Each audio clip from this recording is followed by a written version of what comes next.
Bien, ben, on va peut-être pouvoir commencer. Nos invités sont là, je suis ravi de les accueillir. Donc, bonsoir à tous. Évidemment, nous sommes ravis de vous retrouver pour cette soirée. Cette séance est la dernière en visio intégrale, même si nous continuerons à diffuser celle de la rentrée prochaine en visio et à les poster comme d'habitude sur notre site. La soirée de ce soir est animée par Dominique Chivot, qui l'a organisée avec Jean-Pierre Rosa. Nous accueillons donc la pasteure Anne-Laure Darret et le sociologue Jean-Louis Schlegel. Dominique les présentera plus longuement tout à l'heure. Et le thème retenu ce soir, c'est catholiques et protestants face au Covid. Alors le thème est différence et ressemblance, mais aussi s'intéresser un peu plus profondément aux approches de ces deux grandes confessions chrétiennes.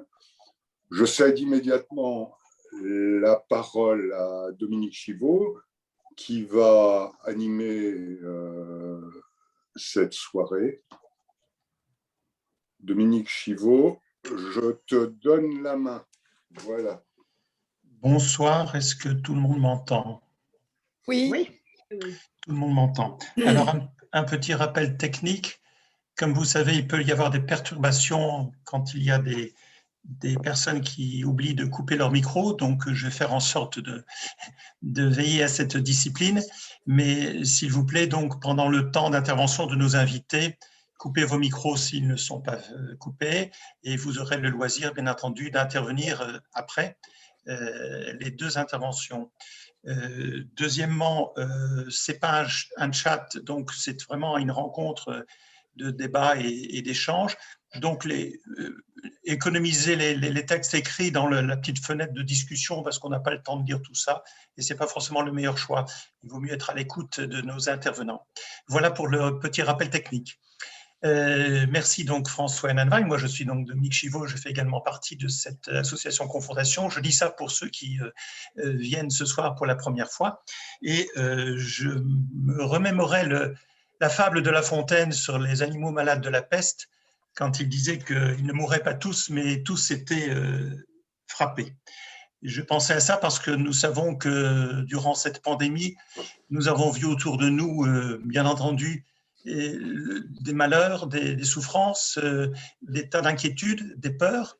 Et nous savons que ces inquiétudes, ces peurs, ces souffrances, bien entendu, nous les avons vécues et les communautés chrétiennes les ont vécues dans l'entourage de chacun d'entre nous, naturellement. Donc c'est un épisode qui a suffisamment marqué les cœurs et les esprits pour que nous envisagions à confrontation de réfléchir sur comment les croyants, comment notamment, bien entendu, pour ce qui nous concerne, les chrétiens, enfin ce qui nous concerne, j'entends l'association Confrontation et nos invités, puisqu'il peut bien entendu avoir d'autres invités, d'autres confessions et d'autres religions ou d'autres pratiques spirituelles. Pour ce qui concerne donc les confessions chrétiennes, nous avons eu l'idée de dire mais comment pouvons-nous un petit peu comparer le comportement des uns et des autres entre les points communs, les différences, puisqu'il y a un certain nombre de sujets qui ont montré que durant cette année écoulée, les comportements ou les réactions n'étaient pas toujours les mêmes. Alors, je voudrais tout de suite présenter nos deux invités. D'abord, Anne-Laure Darret, je vous présente en priorité parce que je suis très heureux de vous recevoir et c'est la première fois, et peut-être pas la dernière, que vous êtes à cette soirée de rencontre, de confrontation.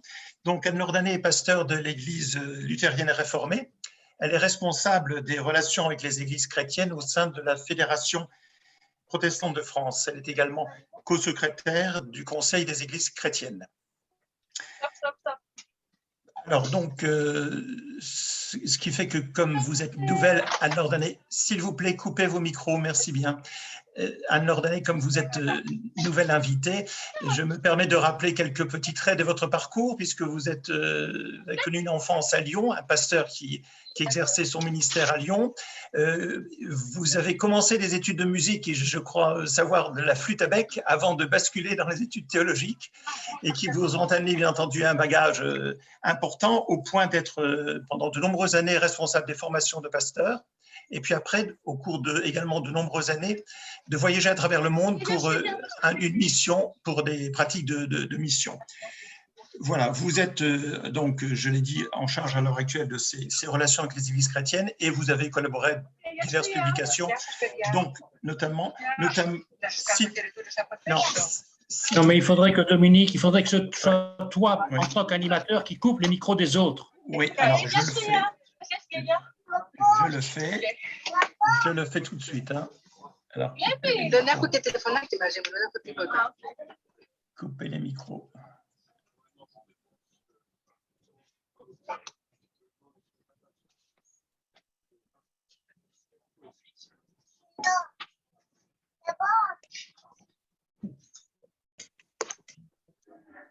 Bon, j'espère que tout est coupé là.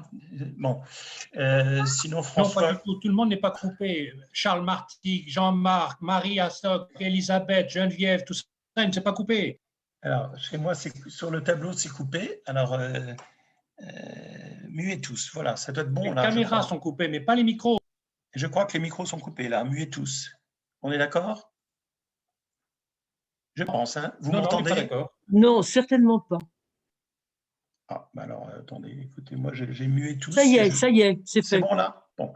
Pardonnez-moi pour ce petit souci technique. Donc, vous m'entendez toujours? De ce point de vue-là, ça va? Bon. Donc, je disais que notre second invité, nous les connaissons mieux, puisque Jean-Louis Schlegel a déjà participé à des soirées à confrontation.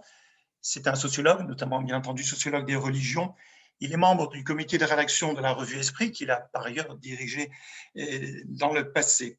Il est auteur de nombreux articles, de nombreuses contributions, de publications. Jean-Louis, bien entendu, je ferai l'économie de tous vos apports en matière d'écrit. Je citerai quand même dans vos dernières publications Les chrétiens de gauche, que vous avez écrit en collaboration avec Didier Pellerin au Seuil, et nous avions invité à cette époque-là votre co-auteur de ce bouquin à confrontation. Et je noterai aussi des préfaces que vous avez rédigées ces derniers temps par rapport à deux ouvrages, le Dire le christianisme autrement, publié au Salvator de Thyssen, et En finir avec le cléricalisme, écrit par De Kermel, publié au Seuil. Voilà. Alors, ce que je vous propose pour cette soirée, nous avons préparé cette soirée donc avec nos deux invités et avec Jean-Pierre Rosa, ce que je vous propose, c'est de la diviser en deux parties. Nous avons pensé qu'il serait bon de commencer plutôt par des réflexions autour des comportements des chrétiens, et une deuxième réflexion peut-être plus, en quelque sorte, plus en profondeur sur les croyances et sur la foi interpellée par cette pandémie. Dans la première partie, vous le devinez, on part sur le constat qu'il y a eu des crispations, par exemple en matière d'exercice du culte. Les restrictions du culte n'ont pas plu à tous les catholiques, n'ont pas plu à des paroisses. Il y a eu des crispations sur ce culte, mais au-delà, il y a eu, bien entendu, d'autres constats que nos invités vont dresser. Je pense qu'il y a eu des points de différence entre les chrétiens catholiques, les chrétiens protestants dans leur comportement, c'était assez visible, mais il y a eu aussi des points de ressemblance, c'est incontestable. Il faut aussi noter que ça sera intéressant de s'interroger sur le comportement de ces églises chrétiennes par rapport à l'État dans cette crise sanitaire, et puis voir que ces contraintes ont peut-être permis aussi de mettre au jour des nouvelles initiatives en matière notamment d'exercice du culte. Je pense à notre outil que nous utilisons ce soir, Zoom, et d'autres manifestations religieuses qui ont pris un tour différent durant cette crise sanitaire. Alors, je vous propose pour cette première partie de commencer par Jean-Louis Schlegel, et puis suivra Anne Ordanet, et pour la seconde partie, nous ferons bien entendu le cheminement inverse. Quand nous avons préparé cette réunion, Jean-Louis, vous disiez que votre constat, notamment, c'est que vous aviez senti que pendant cette pandémie, les catholiques en France n'étaient pas toujours à l'aise, se sentaient peut-être un peu à l'écart. Je pense que c'est peut-être cette réflexion et plusieurs autres que vous allez développer au cours de cette première partie, selon notre règle que vous avez donc en gros 10 minutes maxi. Et puis, je vous laisse donc la parole, Jean-Louis. Merci. Merci Dominique. Je ne sais pas si je vais y arriver en 10 minutes, mais ça va être dur, vu tout ce que vous avez dit là, comme programme. Alors, ne tardons pas davantage. Je vais traiter mon sujet en 2 points, en sachant que, effectivement, j'oublierai. Non, je n'oublie pas, mais je ne pourrai pas traiter d'un certain nombre de choses que vous avez évoquées. En 2 points, je vais traiter donc le sujet. D'abord, l'attitude en général de l'Église catholique et des catholiques face à la crise sanitaire et au confinement. Et en deuxième lieu, les moments de crise de cette Église qui ont eu lieu surtout au moment des déconfinements. Alors, l'attitude des catholiques en général devant la crise sanitaire, devant la pandémie. Comme les autres grands cultes en France, l'Église catholique, du sommet à la base, a accepté assez spontanément, me semble-t-il, en mars 2020, les règles sanitaires prévues par le gouvernement. A accepté donc l'idée que protéger la vie, la sienne et celle des autres, était la chose la plus importante. On a donc admis qu'il fallait s'en tenir sans barguigner aux règles de confinement demandées par le gouvernement de la République. Alors on a entendu malgré tout quelques voix discordantes, comme dans toutes les religions. C'est surtout venu de l'aile ultra ou radicale du côté catho, concrètement, disons, pas uniquement, mais quand même assez largement, ceux qu'on appelle les intégristes et les tradis un peu durs. Ces gens disaient, nous, au titre même de notre foi, nous ne pouvons pas, nous ne devons pas admettre les règles de confinement. On a ainsi entendu des religieux dire que Jésus est notre vaccin, qu'ils sont protégés par Dieu, ou encore qu'ils doivent porter au-devant des malades, ils doivent se porter au-devant des malades dans une perspective sacrificielle ou de témoignage de don de leur vie. Ça, ce sont les réflexions, on va dire, entre guillemets, spirituelles ou religieuses. Un autre refus religieux a été davantage politique, c'est-à-dire, on a entendu dire qu'une fois de plus, la République, laïque, laïcarde, franc-maçonne, attente à la liberté religieuse. Que même les politiques, dans une situation de pandémie, doivent se soumettre à la loi de Dieu. Alors, je distingue ces deux refus, mais bien entendu, c'est très souvent les mêmes qui ont avancé les deux raisons plutôt religieuses ou plutôt politiques. Ensuite, peut-être un trait remarquable, compte tenu du fait qu'on parle de l'Église catholique, c'est que l'Église catholique n'a pas recouru ou peu recouru à des pratiques ou des dévotions plus ou moins magiques, pourrait-on dire, pour lutter contre l'épidémie, plus ou moins, on va dire, extraordinaires, relevant purement de la foi. Je pense par exemple aux exorcismes ou à d'autres choses de ce genre. Alors il y a eu quand même, il y a eu la bénédiction de la ville de Paris avec le Saint-Sacrement du haut de Montmartre par l'archevêque de Paris, Monseigneur Petit. Il a été précédé ou suivi ensuite par des prêtres parcourant les rues de leur ville ou de leur paroisse, ou allant en haut du toit de l'église pour la même ostentation de l'ostensoir, n'est-ce pas, sur la ville, et pour bénir la ville et la préserver peut-être du mal qui avançait, je ne sais pas. Il y a eu ça. J'ai eu un abbé en soutannée bien connu qui a ses fans en France, qui a fait l'éloge de la médaille miraculeuse. Un remède selon lui infaillible. Alors c'est un très bon spécialiste des vidéos, en plus publicitaire. Selon lui, donc, la médaille miraculeuse, remède infaillible pour se protéger contre l'épidémie. Pour ceux qui ont la foi, on suppose. Alors voilà, ce sont quelques exceptions que je signale rapidement, mais très globalement, l'Église catholique a accepté les mesures de confinement, en tout cas au début. Alors je vais tout de suite, en quelque sorte, aux conséquences. D'abord, on a vu très vite, presque aussitôt, une chose à laquelle on ne s'attendait pas tellement, c'est-à-dire qu'on a vu fleurir toutes sortes d'initiatives et d'inventions cultuelles venues plutôt d'en bas, des prêtres de la base, des laïcs, grâce aux moyens de communication numérique pour la célébration des messes, qui était devenue impossible, bien entendu, en raison des restrictions, célébration des messes pour tenir des réunions de prière, éventuellement des enseignements, des lectures bibliques ou lecture d'autres livres. C'est un aspect. L'autre aspect a été le côté domestique ou affinitaire de ces réunions, de ces messes et autres, enfin en partie au moins. C'est-à-dire qu'on s'est organisé en petits groupes, souvent, ou plus d'une fois, pour des célébrations et des rencontres entre les gens qui se connaissaient, des liens amicaux, des liens éventuellement même de travail peut-être, ou de quartier, je ne sais pas, familiaux aussi. Et donc, il y a eu ce type aussi disons, de réunions non plus paroissiales qui accueillent le tout venant, mais au fond, on peut les appeler affinitaires, un peu à la suite de Daniel Hervieux-Léger. Alors tout cela pouvait se faire dans l'un et l'autre cas, hein, les célébrations proprement dites avec vidéo, ou bien les réunions en dehors, disons, des vidéos faites par des prêtres, mais disons, tout cela pouvait se faire avec ou en dehors de la régulation du prêtre ou du curé de la paroisse, ou du prêtre du lieu. Une autre conséquence, bien entendu, du confinement a été la crise sociale qui s'est très vite dessinée. Je veux dire que le rapport direct aux malades étant impossible à tout le monde, sauf aux soignants, qui étaient chargés, au fond, comme dans toute société moderne qui se respecte, qui étaient exclusivement chargés, au fond, du soin des malades et de l'approche directe des malades.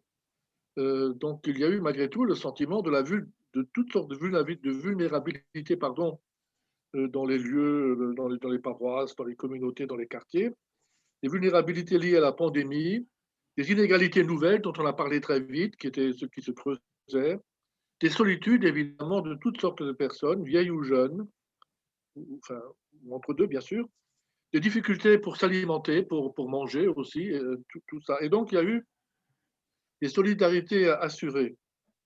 Et donc il y a eu là l'invention d'une assistance sociale en quelque sorte, et d'une présence aux éprouvés de toutes sortes dans les diverses communautés, dans les paroisses.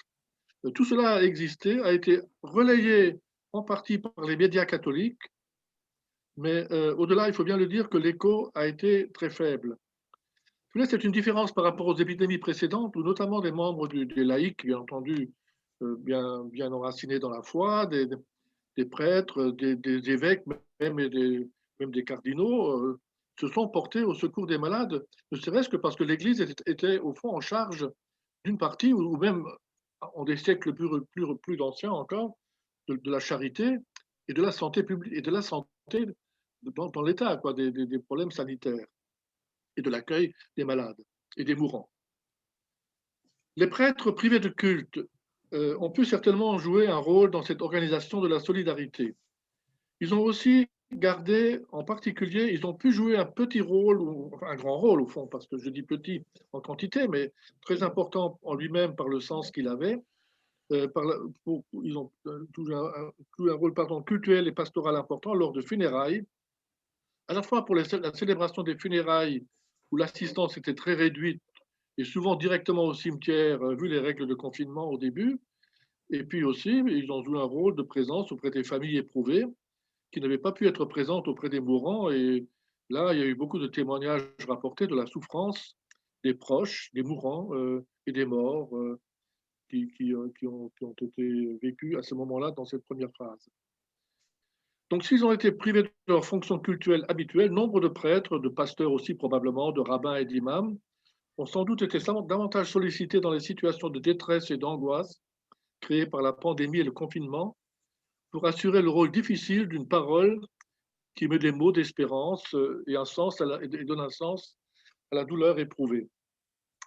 C'est d'ailleurs un aspect connexe qui a été commenté, redécouvert par la suite, et on a vu des articles dans certains journaux, l'importance des paroles et de la symbolique religieuse, en particulier au moment de la mort et des funérailles, c'est-à-dire tout à coup a été éprouvé, peut-être autrement qu'en temps ordinaire, ou parce qu'en temps ordinaire on ne le voit pas du tout à coup a été éprouvé le manque de symboles, de paroles, de sens pour ce moment-là, d'autant plus qu'évidemment, les morts du coronavirus paraissaient particulièrement éprouvantes et peut-être en un sens absurde.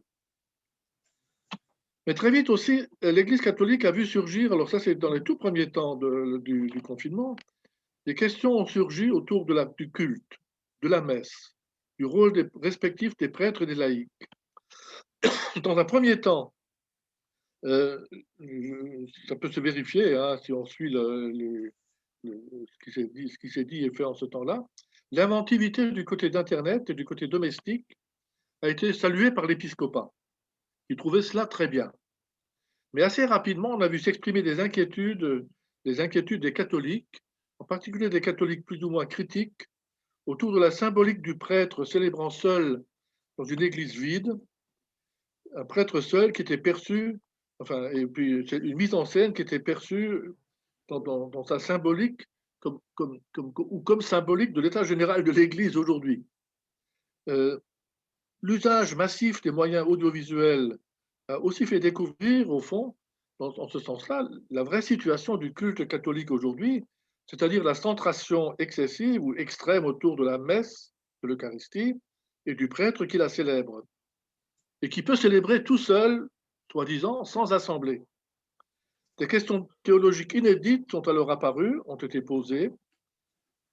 Disons, le prêtre, vraiment, évidemment, du point de vue du droit canon de l'Église, de la discipline de l'Église, peut certes célébrer la messe sans communauté. Il fut même un temps où on lui demandait de la célébrer de toute façon, tous les jours, qu'il y ait communauté ou pas. Donc, il a le droit. Mais au fond, aujourd'hui se pose la question, que vaut la messe ou que signifie-t-elle sans communauté? Ces questions en ont suscité d'autres ensuite. Qu'est-ce qui va se passer si les fidèles prennent l'habitude de recourir à ce genre de ressources cultuelles, passant par le numérique, en particulier par des messes virtualisées et par ces réunions domestiques choisies par un certain nombre de catholiques? Que va devenir la paroisse territoriale si ça continue comme ça? Quel va être alors le rôle du prêtre, si tant est qu'il garde un rôle? Qui va prendre l'initiative de ces réunions cultuelles extra-paroissiales, on va dire, ou numériques, si on veut? Et puis aussi, il y a eu des questions. Alors, ça, c'est un peu le côté culturel. Puis, on a aussi posé la question, bien entendu, la question économique, financière. Les quêtes à la messe, a-t-on appris, restent une ressource importante pour boucler les budgets diocésains. Si elle manque, cela fait du manque à gagner important pour les finances de l'Église. Donc voilà quelques questions qui se sont posées. D'où viendront les ressources si les gens ne viennent plus à l'Église, quoi. Alors dans un premier temps, ces questions essentiellement religieuses inquiètent, fâchent même.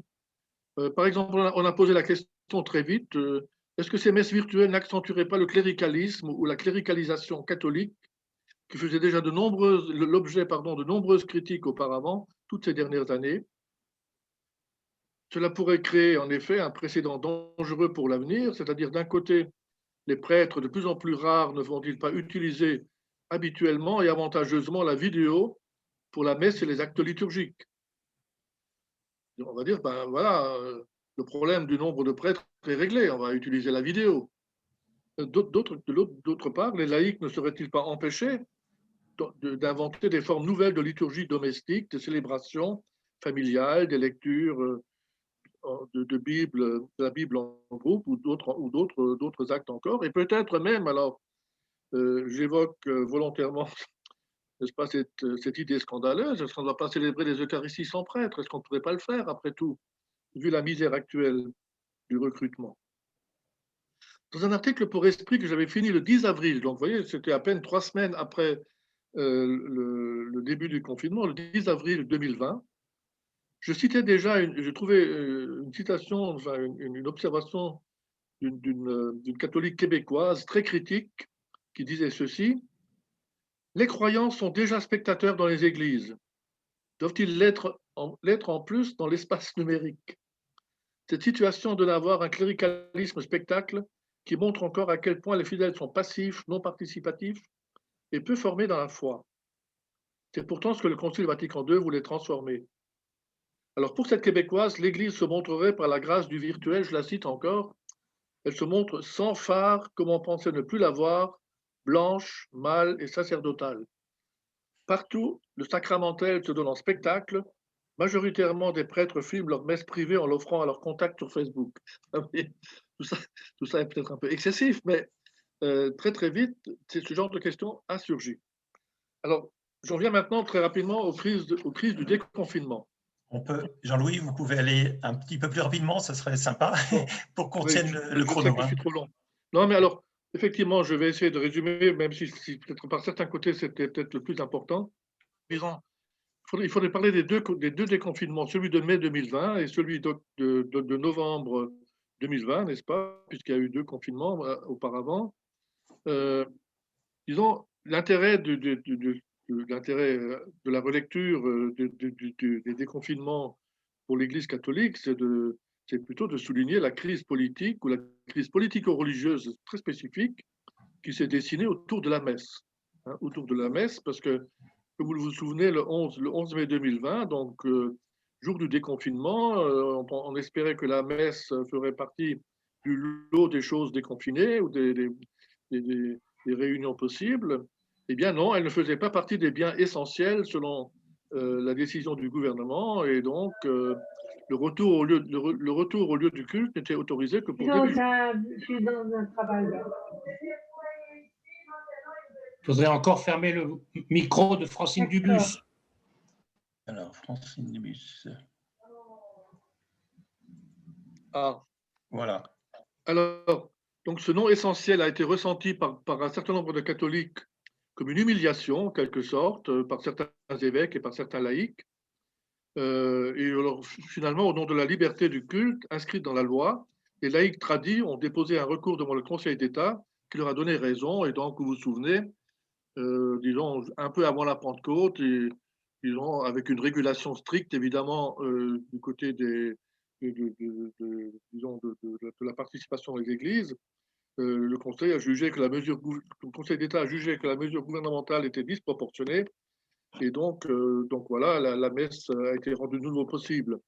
Disons, malgré tout, dans cette affaire, évidemment, ce qui est ressorti, c'est que le courant dur de l'Église s'est affirmé et a gagné contre la majorité des évêques et de la conférence épiscopale, qui étaient, fût-ce de mauvais gré, disposés à se plier au calendrier sanitaire décidé par le gouvernement. Alors ça, c'est le résultat des choses, mais entre-temps, le conflit a été très vif, ecclésiologique et politique. Il a divisé les catholiques, il est devenu public aussi, et il a divisé de haut en bas. C'est-à-dire, il y a eu la frange dure, évêques, prêtres, laïcs, pour qui la messe est un bien essentiel et indiscutable, et pour qui la République laïque avait commis une fois de plus un acte hostile contre l'Église catholique. On a entendu des discours absolument incroyables de la part de laïcs surtout, sur leur fin de la messe. Disons, ils allaient crever la bouche ouverte s'ils n'avaient pas rapidement de nouveau l'Eucharistie. Et cela va accentuer les clivages internes entre catholiques, donc, entre l'exaspération des uns, exprimée par la rhétorique du manque, de la faim, de l'urgence Eucharistie, de l'hostilité des laïcards, et puis d'autre part, quand même la majorité des pratiquants ordinaires qui étaient irrités par ces réactions d'enfants gâtés, comme disait l'évêque de Cayenne, et puis ces catholiques qui ne comprenaient pas la contestation des mesures sanitaires qui leur paraissaient évidentes.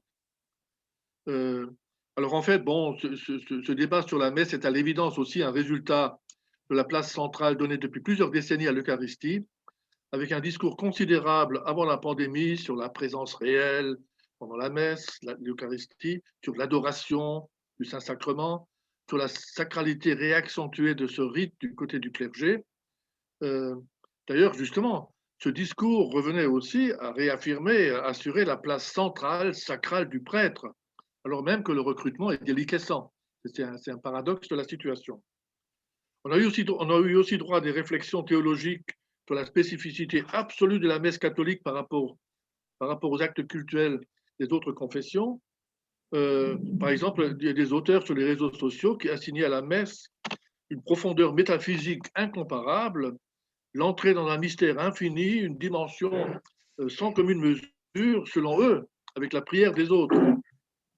Il leur était dénié à ces autres une richesse de sens propre au catholicisme. Alors, on revient presque à la vieille idée de la supériorité du christianisme par rapport aux autres religions pour justifier la mission, hein, et la mission extérieure, et aussi la vieille idée de la supériorité du catholicisme, bien entendu, par rapport au protestantisme.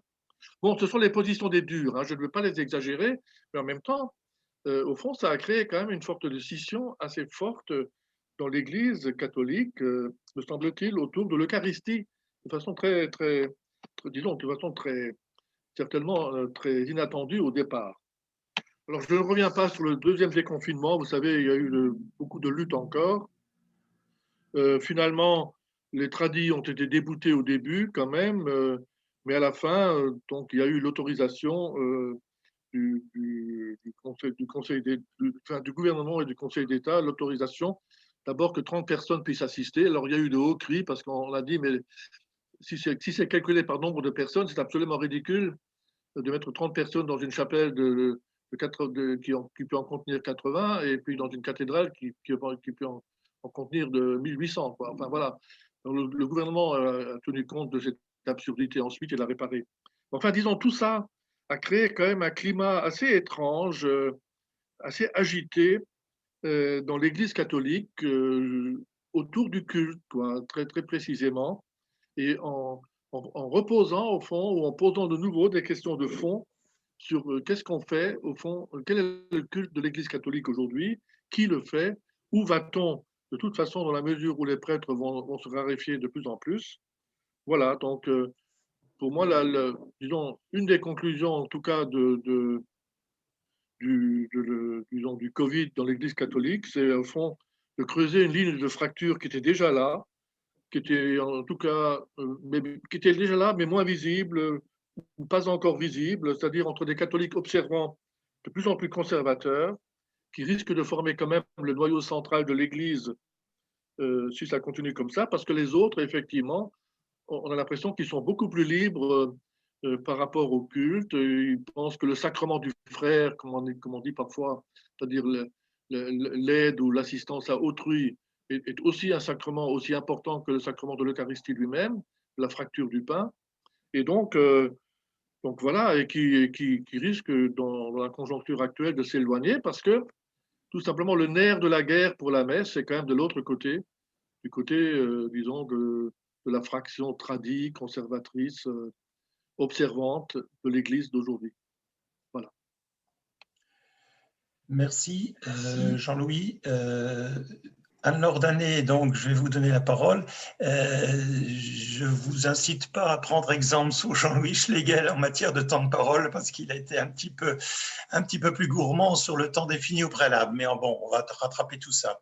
Alors, pardonnez-moi, je suis un peu novice dans le maniement des micros. Il faut que je vous redonne le micro, c'est bien ça. Vous l'avez là, je crois. Hein? Oui. C'est bien ça, donc voilà. Tout le monde l'entend, Anne-Laure Danet, c'est bien ça? Alors, Anne-Laure Danet, c'est à vous. Merci beaucoup et merci de m'avoir invité. Moi, je suis très heureuse de vivre cette soirée avec vous. Je vais peut-être repréciser d'où je vais parler, comme protestante, bien sûr, mais aussi, je vous propose un petit élargissement œcuménique, parce qu'en tant que responsable des relations œcuméniques, en fait, voilà, il me semble qu'il y a des choses qui peuvent être intéressantes aussi pour vous, pour ce soir.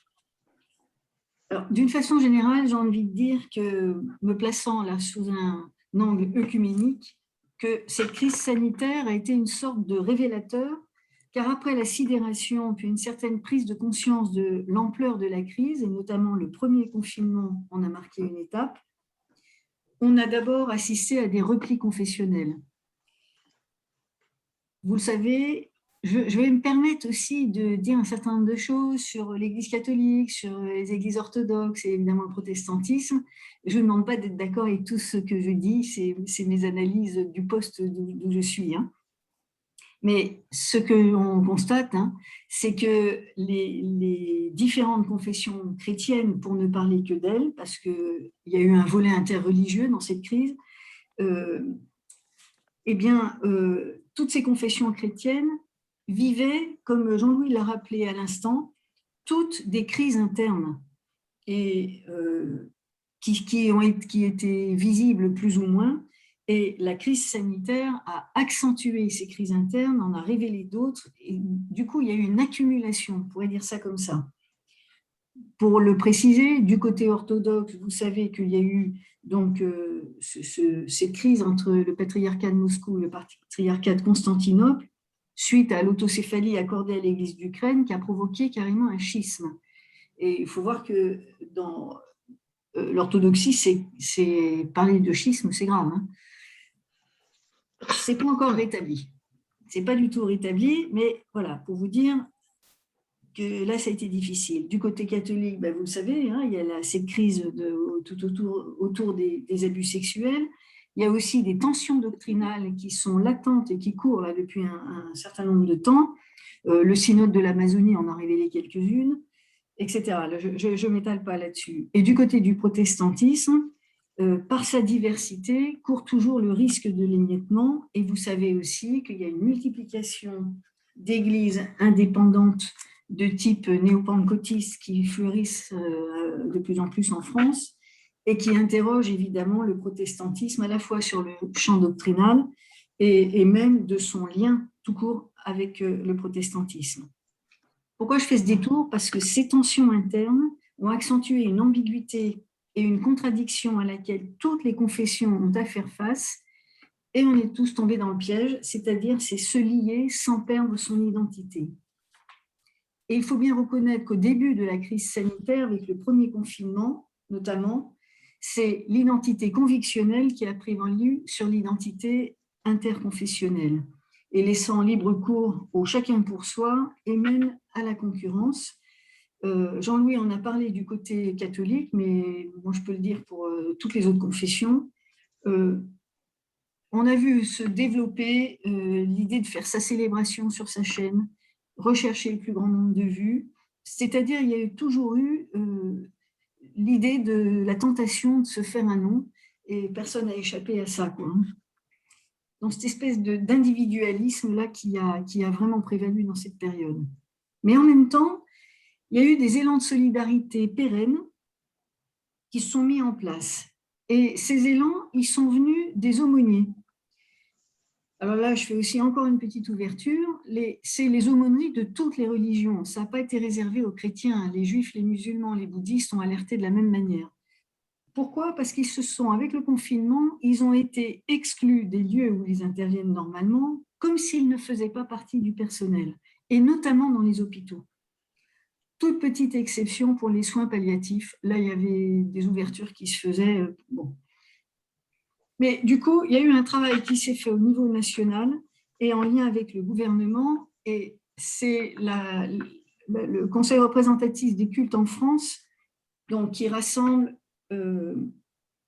catholiques, protestants, orthodoxes, qui sont en fait les 3 coprésidents du CCEF, du Conseil d'Église chrétienne en France, juifs, donc c'est le grand rabbin de France, il manquait là, bouddhistes et musulmans. Donc il y a un représentant dans chaque. Les aumôniers ont dit, on ne peut plus travailler là. Donc, la CRCF a décidé d'établir un numéro vert pour les aumôneries, donc en lien avec le gouvernement, pour les prisons, les hôpitaux, les centres sanitaires et sociaux et l'armée. Mais ça s'est fait non pas un numéro commun, mais un numéro par confession. C'était un moindre mal, suite à un démarrage en solo, là, de l'Église catholique, et qui ensuite, dans le travail qui a été fait ensemble, à réaliser que sur des choses comme ça, on ne peut pas démarrer seul, c'est ensemble. Ce qui fait qu'après, il y a eu aussi des négociations qui se sont faites en concertation pour l'ouverture des lieux de culte. Alors c'est vrai qu'il y avait une frange du côté catholique qui poussait pour l'ouverture des lieux de culte. Les autres confessions chrétiennes et les autres traditions religieuses ne bougeaient pas trop jusqu'à ce moment-là. Seulement on s'est dit, là, il ne faut pas se désolidariser. Donc, il y a eu une négociation qui s'est faite au niveau de la CRCF et du gouvernement pour qu'il y ait une demande collective pour tenir compte à la fois des musulmans le vendredi, c'est pour ça que l'ouverture ne s'est pas faite le dimanche, mais dès le vendredi, le samedi pour les juifs et le dimanche pour les chrétiens. La situation, là, elle est vraiment compliquée parce qu'il faut aussi avoir en tête que du côté de la CRCF, ça se fait aussi sur un fond de menaces terroristes et d'actions antireligieuses. Donc, c'est aussi ces questions-là qui sont travaillées. Donc, la crise sanitaire s'est rajoutée à un climat qui n'est déjà pas évident. Et cette démarche commune, elle a été très importante parce qu'elle a replacé les acteurs religieux, alors tous les acteurs religieux, pas que les chrétiens, dans le triptyque gouvernement, conseil scientifique, personnel soignant pour ce qui concerne les aumôniers d'hôpitaux. Elle a permis une prise en compte de la demande spirituelle, de l'accompagnement des personnes en détresse et des familles, notamment celles en deuil, et dans un contexte qui est douloureux et qui dure. C'est-à-dire, elle a été autorisée pour les aumôniers, encore une fois, les aumôniers, c'est-à-dire, ce n'est pas les équipes bénévoles, celles-là n'étaient pas autorisées. Non seulement d'entrer dans l'hôpital, les prisons, etc., pour accompagner non seulement les personnes, mais aussi avoir l'occasion de rencontrer les familles. Il faut que vous sachiez que du côté des prisons, pendant le premier confinement, ça a été très très dur parce que pour éviter que la pandémie traverse les murs des prisons, les détenus étaient confinés. Ça veut dire qu'ils étaient là coincés dans leur quartier, ils n'avaient pas le droit de sortir. Donc, la situation était assez explosive. Et on avait à peu près, quand le numéro vert a été mis en place, nous, du côté protestant, de la Fédération protestante, on avait 6 heures de téléphone par jour pendant toute la période du confinement et on l'a continué après. 6 heures de téléphone par jour du côté de l'aumônerie des prisons et à peu près 4 heures par jour du côté de l'aumônerie de l'hôpital. L'armée, ils se sont débrouillés parce qu'ils avaient un système qui était beaucoup plus lâche et les aumôniers ont pu travailler autrement. Évidemment, vous rajoutez aussi à cette crise sanitaire, là je vais très vite, j'en en ai parlé, une crise économique qui a moins touché le protestantisme parce que nous, on a un système de dons aux églises qui ne passent pas forcément par le temps du culte ou qui ne passent pas par des actes pastoraux, mais qui sont déjà des virements qui sont faits, etc. Donc, les églises protestantes ont été touchées, mais dans une mesure bien moins importante.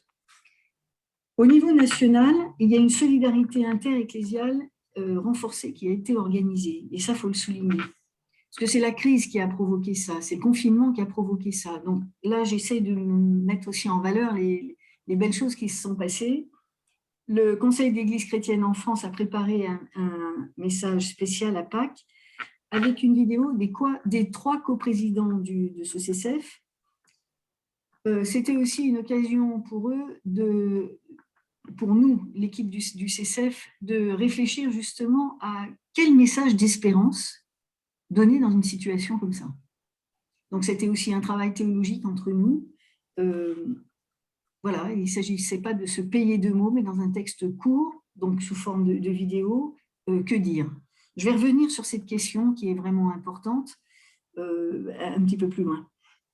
On a aussi organisé un webinaire avec les mêmes coprésidents sur les enjeux de l'œcuménisme aujourd'hui, parce qu'on s'est dit très vite, il faut qu'on aille à contre-courant de ce qui est en train de se passer. Parce que si chacun reste dans ses rails, on ne va pas aboutir à grand-chose. Donc, il faut vraiment qu'on provoque de la rencontre œcuménique, alors pas seulement au niveau institutionnel, mais aussi sur le terrain, avec les équipes œcuméniques dans les différentes régions.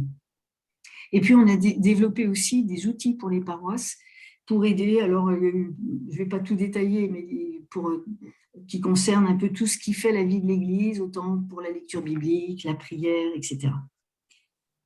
Pour les églises et les paroisses, j'ai vu qu'il y avait une grande solidarité qui s'est développée progressivement.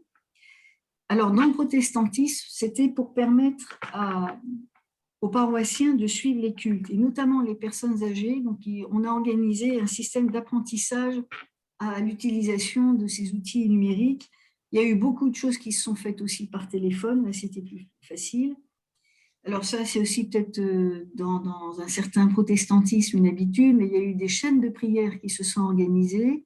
L'église Foursquare, par exemple, avait organisé 24 heures de prière.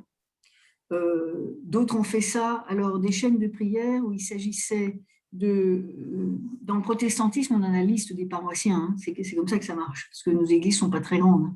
Donc on a des listes des familles, ceux qui sont membres de l'église, et la chaîne de prière, c'est de téléphoner à un paroissien, le paroissien appelle un autre, etc. Ça permettait de prendre des nouvelles, de développer des liens qui, jusqu'à maintenant, étaient plutôt réservés aux visites pastorales. Donc là, on a décloisonné ça, c'était très bien. Et puis, il y a eu, évidemment, après, tout ce que Jean-Louis a dit, hein, une créativité incroyable sur des études bibliques. 2 points d'attention. La formation des ministres, des pasteurs à l'utilisation de ces nouveaux outils, parce que tout le monde ne savait pas les utiliser. Deuxièmement, bon, vous savez, on n'a pas le même rapport à l'Eucharistie, donc des cultes avec Sainte Seine à distance, ce n'était pas un vrai problème pour nous. Hein. On a juste aménagé la façon de le faire. Et puis surtout, une attention aux jeunes. Donc la catéchèse en ligne pour les ados et les enfants, c'est-à-dire on ne voulait pas qu'il y ait de rupture du côté de la jeunesse. Et là aussi, je vais très vite, une inventivité incroyable. Et puis, ce qu'on a réalisé, ce qui ne se voit pas forcément, même dans nos petites églises, un soutien aux personnes isolées avec de l'aide matérielle, parce qu'on a vu aussi les difficultés économiques pour un bon nombre de membres de nos églises suite à cette crise sanitaire. Et enfin, sur ce plan-là, les facultés de théologie, alors là, je sais mieux ce qui s'est passé du côté protestant, ont développé une autre manière d'enseigner et d'être avec leurs étudiants, même si c'était déjà dans l'air. Mais il y a eu un vrai travail d'accompagnement, d'écoute, parce que beaucoup d'étudiants, en particulier ceux qui venaient de l'étranger, se sont trouvés complètement isolés, inquiets pour leur famille, qu'ils ne pouvaient pas voir, évidemment, et du coup se sont retrouvés dans un rapport avec les enseignants qui était plus un rapport pastoral, parce qu'évidemment, les cours, au début, il n'y a pas eu de cours en visio, ça s'est fait assez tardivement pour nous, je ne sais pas pourquoi, et donc ils travaillaient plutôt, ils avaient plutôt des travaux à rendre. Après, ils ont réenclenché la visio, et puis surtout l'entretien individuel avec les profs pour les aider à avancer. Beaucoup ont décroché, donc ils sont venus les chercher un par un. Ceci dit, nous, on peut le faire parce qu'on n'a pas non plus des milliers d'étudiants dans nos facultés. Dernier point, j'ai fini. C'est pas trop long là, Dominique? Ça va pour l'instant. Encore 2-3 minutes, ça sera parfait. Alors, 2-3 minutes. Au niveau international, ça je tiens à le souligner parce que ça nous a aidé, nous, après, au niveau national et local. C'est un soutien qui s'est mis en place à 3 niveaux, essentiellement avec le Conseil œcuménique des Églises. Dès le démarrage, le Conseil œcuménique des Églises a établi une sorte de veille pour élargir l'horizon de chacun. Donc, tous les responsables œcuméniques se retrouvaient pour des webinaires et on était placés en salle par continent et après en plénière. L'idée, c'était d'avoir un échange de nouvelles régulier sur la situation, sur ce qu'on vivait, sur la façon dont les églises vivaient cette pandémie, sur les besoins. Il y a eu, deuxième élément, un soutien spirituel, alors continu. Ils ont fourni là énormément d'éléments avec des propositions de prières, de textes bibliques commentés, de célébrations, enfin tout ce qu'on veut. Et puis, troisième élément, donc ces rencontres de responsables œcuméniques de chaque pays, donc des églises membres du COE, a donné lieu à un travail qui vient d'être édité, qui s'appelle « Les églises face au Covid-19 ». Donc, c'est une compilation à la fois des analyses qui ont été faites, des appels aussi, et puis des outils qui ont été proposés et qu'on a pu partager. Donc, ces rencontres ont été non seulement des moments de réflexion et d'analyse, mais aussi ont permis des échanges, des partages d'idées qu'on a pu ensuite adapter à nos situations respectives. Et je dois dire que dans cette période, pour moi, ça a été un lieu vraiment important. Ça s'est fait aussi au niveau européen. Donc, il y avait le niveau mondial et après le niveau européen, exactement sur le même modèle. Ça a créé des partenariats. Quand on est au niveau mondial et même européen, bon, on ne peut pas participer à tout parce que parfois on n'a pas les moyens de temps financiers. Alors que là, eh ben justement, on était quasiment tous là, quoi. Et on a entendu des témoignages assez extraordinaires. Hein. Ça relativise aussi nos situations, hein, d'entendre quelques collègues brésiliens ou en Inde ou même aux États-Unis. Ça relativisait aussi ce qu'on vivait en France, parce qu'on sentait bien des décalages et des souffrances, quoi, hein. Donc là, ce travail d'échange et puis après de solidarité, je vous dis, a été très précieux à la fois pour notre analyse et puis en même temps pour lancer des passerelles pour la suite. Voilà, je vais peut-être m'arrêter là. Très bien. Merci bien, d'autant plus que je vous prends la parole pour vous la redonner assez rapidement. En tout cas, merci Anne Nordannée. Comme première remarque sur cette première partie, je note que vous avez tous les deux pointé en quelque sorte les situations de vos confessions chrétiennes avec des points communs, hein, des crispations dans les tendances radicales, mais aussi des initiatives assez spectaculaires qui ont pu naître à la faveur de cette crise. Et donc, c'est là où on voit en effet les points de convergence, tout en sachant que chaque confession chrétienne, bien entendu, a sa propre histoire. Cette approche, donc, je dirais que je qualifierais de plutôt sociologique dans un premier temps, et comme nous en étions convenus, je vous propose, alors peut-être plus rapidement, pour la seconde partie, naturellement, je vous propose de la creuser dans une tendance un peu plus à la fois ecclésiologique, théologique et aussi philosophique, autrement dit, de voir un petit peu ce que vous avez déjà évoqué l'un et l'autre dans cette première partie, puisque cette frontière, elle est assez vague, mais de creuser un peu plus je pense à 2-3 points pour servir d'amorce. Vous savez comme moi que pendant cette pandémie, on a évoqué les termes de malédiction dans certains milieux. Vous savez comme moi que dans le complotisme, on a vu des références religieuses, ultra-religieuses. Donc on sent bien qu'il y a ce paysage religieux qui rôde derrière cette crise sanitaire, mais on sait aussi que, comme vous l'avez déjà commencé de souligner, ça a permis de réfléchir sur la place, le rôle des chrétiens et leur action par rapport à ces notions essentielles que sont la mort, la vie, la souffrance. Vous l'avez évoqué à travers ce que vous disiez alors dans les prisons ou dans les hôpitaux. Donc, si vous voulez bien creuser plus rapidement, cette fois-ci un petit peu, cette notion de quel est le regard que vous portez sur les effets que cette crise sanitaire a pu avoir pour la foi des croyants par rapport à ces thèmes fondamentaux liés à la vie, la mort et puis bien entendu la foi. Alors là, je vais aller peut-être beaucoup plus vite. Je voudrais souligner 3 points. Le premier, c'est cette idée de crise, justement, qui est normalement du côté chrétien, une crise, c'est l'occasion de réfléchir sur le sens pour la foi.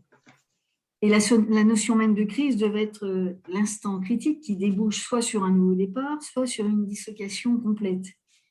Mais pendant toute cette crise sanitaire, et ça continue, on l'utilise plutôt sur le versant catastrophiste et du coup anxiogène. Et pourtant, on sait bien que la crise, elle fait partie de l'aventure humaine. Et vous savez aussi que la crise en grec signifie le jugement. Et dans la Bible, c'est d'abord une parole décisive, une parole de Dieu. Et la crise a touché son paroxysme dans la mort et la résurrection du Messie, rappelle le néo-testamentaire Michel Boutier. Il dit c'est un jugement, un verdict et une promesse qui s'étendent bien au-delà d'un rétablissement de la situation d'avant la crise, puisqu'elle porte dans ses plis une création nouvelle. Pourquoi je fais ce détour? Parce que la question pour les églises qui se pose, c'est qu'est-ce qui a changé et qu'est-ce qui doit changer dans leur manière d'être, de faire église, d'être présent au monde.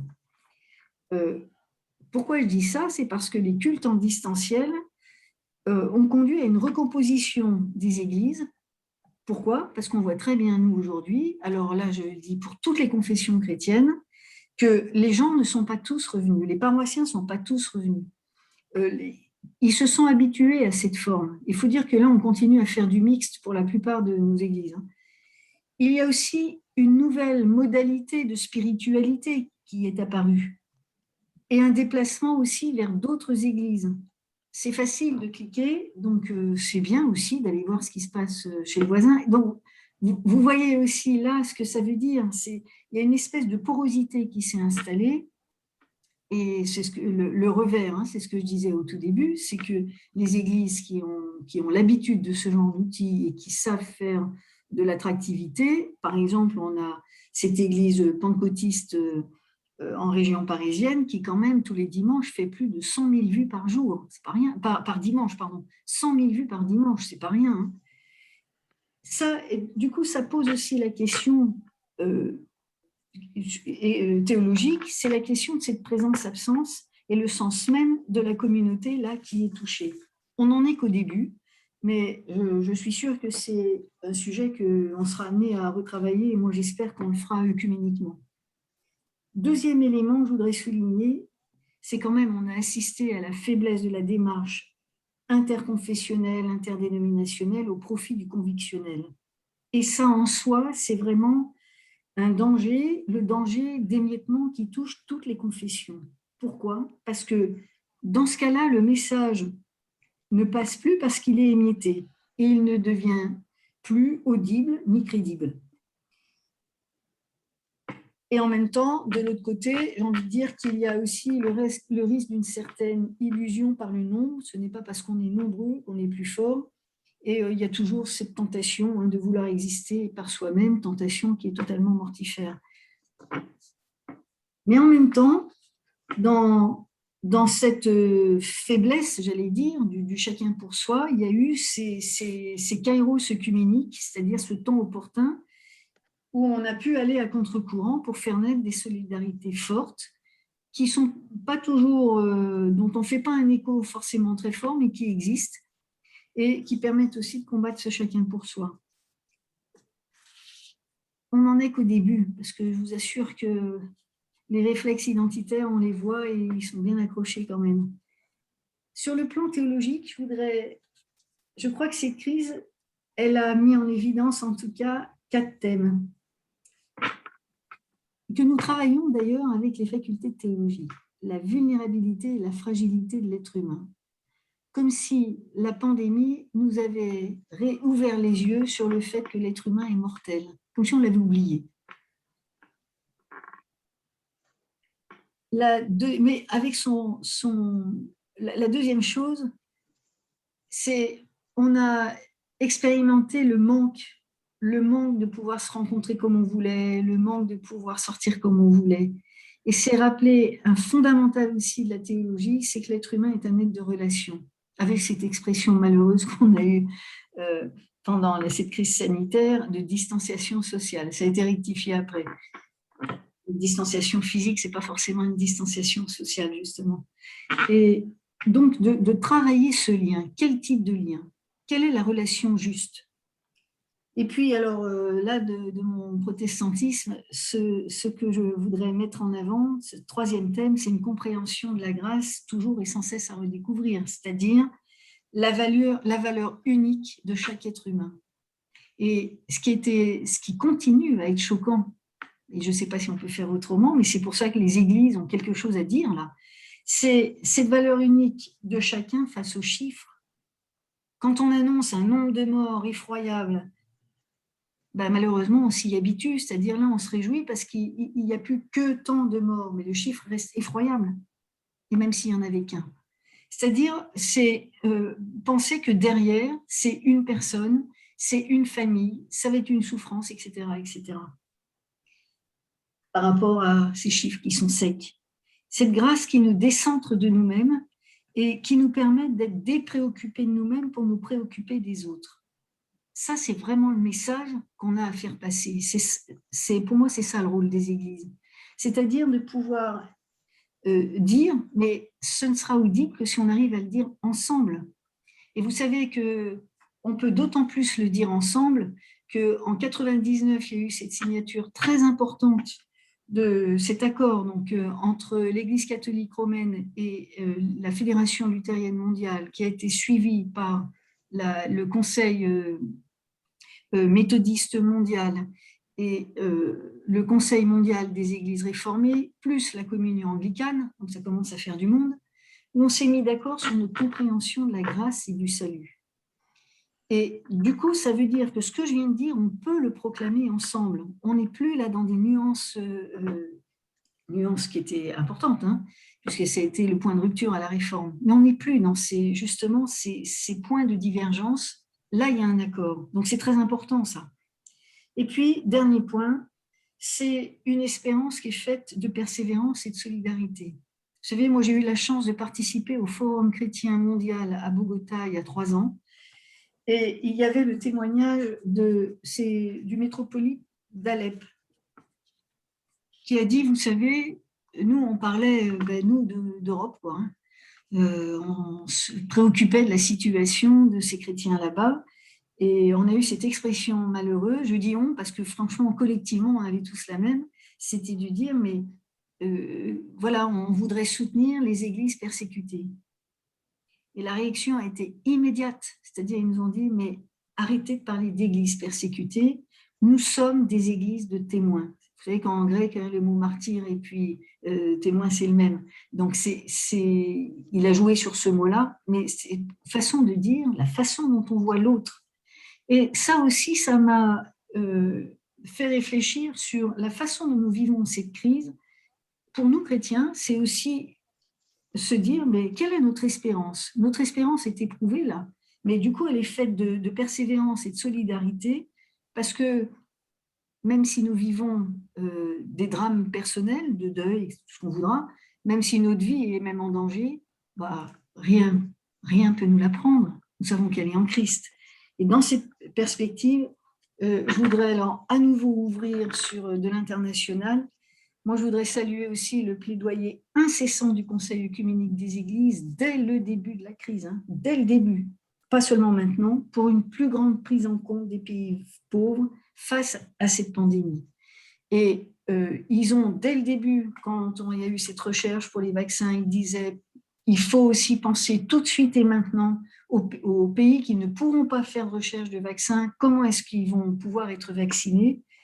Et cette recherche pour une solidarité mondiale pour le bien de tous, et vous voyez que c'est seulement maintenant, avec un cynisme inouï, que les pays riches vont donner des millions de vaccins aux pays pauvres, et que vous avez quand même repéré que la France, c'est l'AstraZeneca qu'elle lâche, puisque nous, on n'en a pas voulu.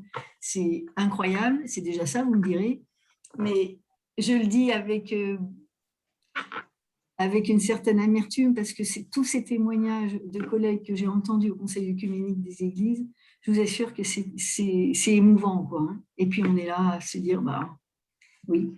Donc voilà, je termine sur cette note d'espérance. C'est cette espérance qui nous tient et qui permet aussi de nous engager, pas seulement avec des mots, mais aussi très concrètement. Merci Anne-Laure Danet. Donc pour boucler la boucle, Jean-Louis Schlegel, bon, encore une fois, même remarque pour Anne-Laure, vous avez déjà un petit peu flirté dans votre première intervention sur ces aspects philosophico-théologico-ecclésiologiques, mais il me semble quand même que vous avez sûrement encore quelques petites remarques pertinentes à nous livrer pour cette dernière partie. Je vous rappelle bien entendu notre petite discipline de timing. Merci d'avance. Alors, vous m'avez posé une question sur est-ce qu'il y a eu un effet en quelque sorte, ou est-ce que ça a eu quelque chose à voir avec la foi? Je ne sais pas si je vais désespérer Billancourt là, mais personnellement, une des choses qui m'a surprise comme sociologue de la religion et connaisseur quand même de l'histoire chrétienne, c'est que c'est le peu de témoignages personnels, on va dire, de retour à la foi ou même quelque chose de plus collectif. Ça ne s'est, je trouve, j'ai trouvé qu'il y avait un silence très étrange là-dessus, parce que c'est une question que j'avais soulevée personnellement pour moi-même et avec d'autres au début. Est-ce que ça va relancer quelque part, disons, la crise, la maladie, la mort, l'expérience de la mort au quotidien ou de la mort des proches, parce que finalement c'est ça. Est-ce que ça va relancer une question au fond sur le sens de la vie? Pour les sociologues de la religion, classiquement, il y avait cette idée que dans les crises, disons, des grandes crises comme les guerres, les pandémies ou des choses de ce genre-là, il y avait une vraie renaissance religieuse chez un certain nombre par exemple, de soldats, de gens qui étaient sur le front de la maladie, donc qui étaient sur le front, au fond, de la mort toute proche. C'était l'idée, effectivement, que, enfin, si on prend le mot de Hegel, mais qui en fait reprend quelque part le livre de la sagesse, je crois, la crainte de la mort est le commencement de la sagesse. Ou la crainte de la mort, c'est le maître qui commande finalement dans nos vies.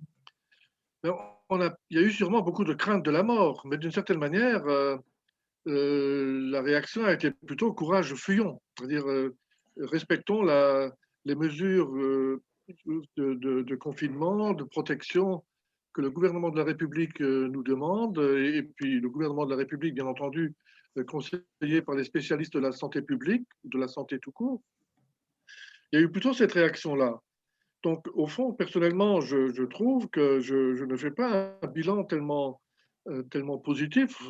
Je ne sais pas s'il faut dire positif. Je ne fais pas un bilan très puissant, en tout cas, d'un mouvement qui aurait été quelque chose comme un mouvement de retour, de questionnement sur le sens de l'existence.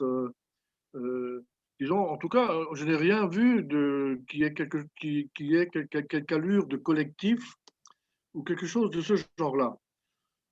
Pourquoi? Alors la question qui se pose, moi l'impression que j'ai, c'est que la France est dans un état de sécularisation tellement fort que, d'une certaine manière, l'identification à ce genre de questions est devenue très difficile. J'ai été frappé, vous l'avez peut-être vu aussi, dans Le Monde de la semaine dernière, par l'article de Virginie Larousse qui dirige Le Monde des livres, mais dans Le Monde tout court, le 12 je crois, le jeudi 12 de la semaine dernière, elle a fait un article sur le croire. Alors effectivement, peut-être que, mais elle ne le reliait pas tellement à la crise, je crois, mais le croire, elle disait, mais le croire, en fait, on se rend compte qu'il est omniprésent partout. Mais très curieusement, elle n'évoquait pas les grandes religions historiques sur le sol français. Hein. C'était pas le croire, c'était justement c'était quelque chose d'extrêmement désincarné qu'elle évoquait. Et d'ailleurs, avec l'appui très fort d'un de mes bons amis, Camille Riquier, qui est membre d'Esprit, qui est membre d'Esprit. Ah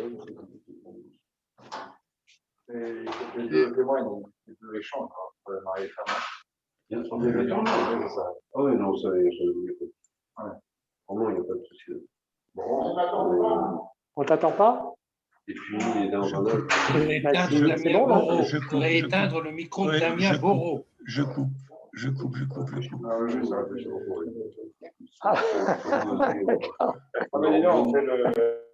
Voilà. Pardon pour cet incident. Vous m'entendez tous? Ça va? Jean-Louis, à vous la parole de nouveau.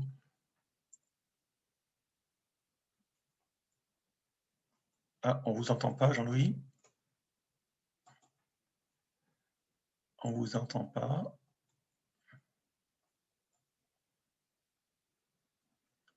Qu'est-ce qui s'est passé? Jean-Louis. Il est là.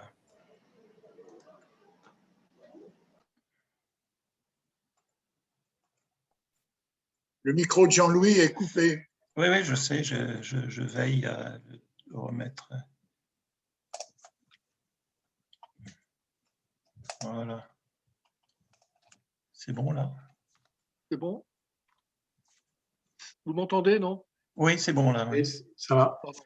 Pardon pour cette interruption. Donc je reprends juste ma dernière phrase, qui est cet article du Monde qui parlait effectivement d'un certain retour du croire ou du fait que croire, comme on dit parfois aujourd'hui, on se rend compte que le croire est extraordinairement répandu, qu'il est partout, mais ça veut dire aussi qu'il est nulle part en quelque sorte.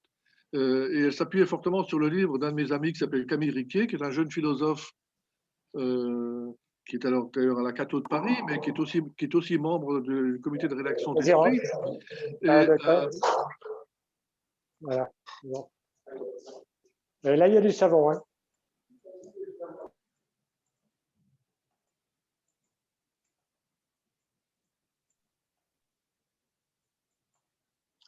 C'est chiant, ça.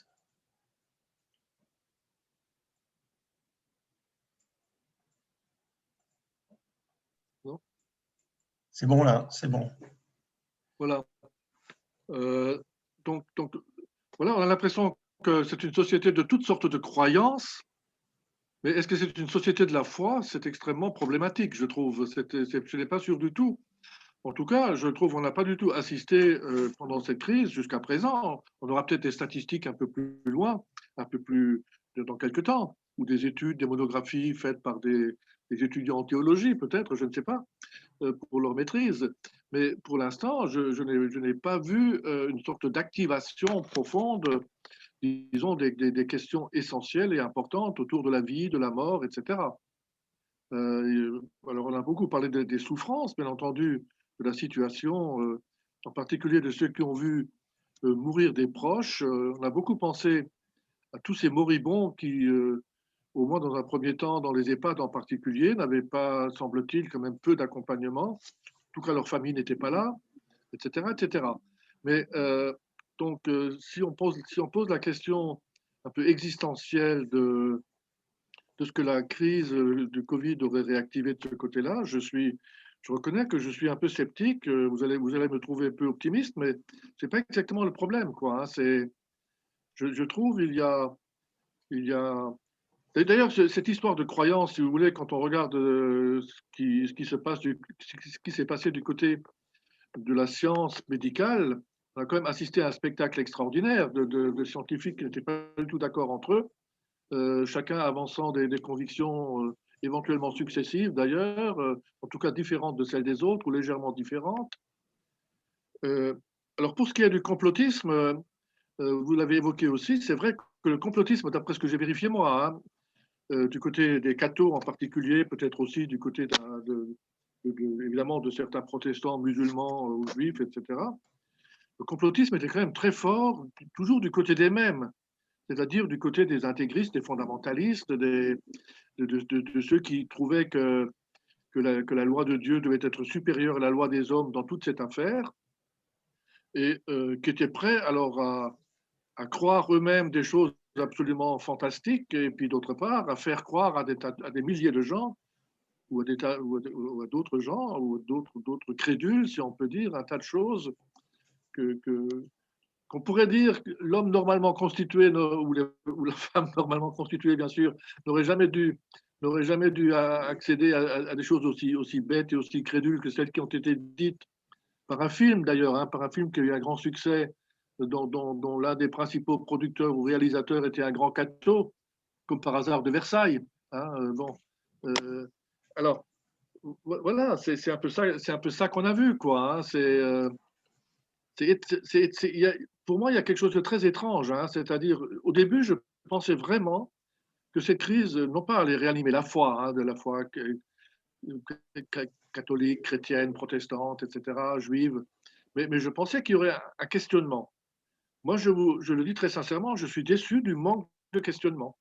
Hein, c'est-à-dire, je trouve chacun, c'est un peu ce que Lord Danay a un peu dit, chacun s'est retrouvé quand même beaucoup dans sa propre chapelle, hein, à chercher un peu à se sauver aussi dans sa chapelle, je dirais, et n'a pas regardé tellement au-delà. En tout cas, disons, de la société la plus séculière et la plus sécularisée, moi, je n'ai pas entendu venir de questions sur le sens de la vie et de la mort, et a fortiori de questions sur le sens de l'existence. Moi, je ne l'ai pas beaucoup entendu. Alors, c'est un peu décevant ce que je dis là, mais c'est le constat que je fais.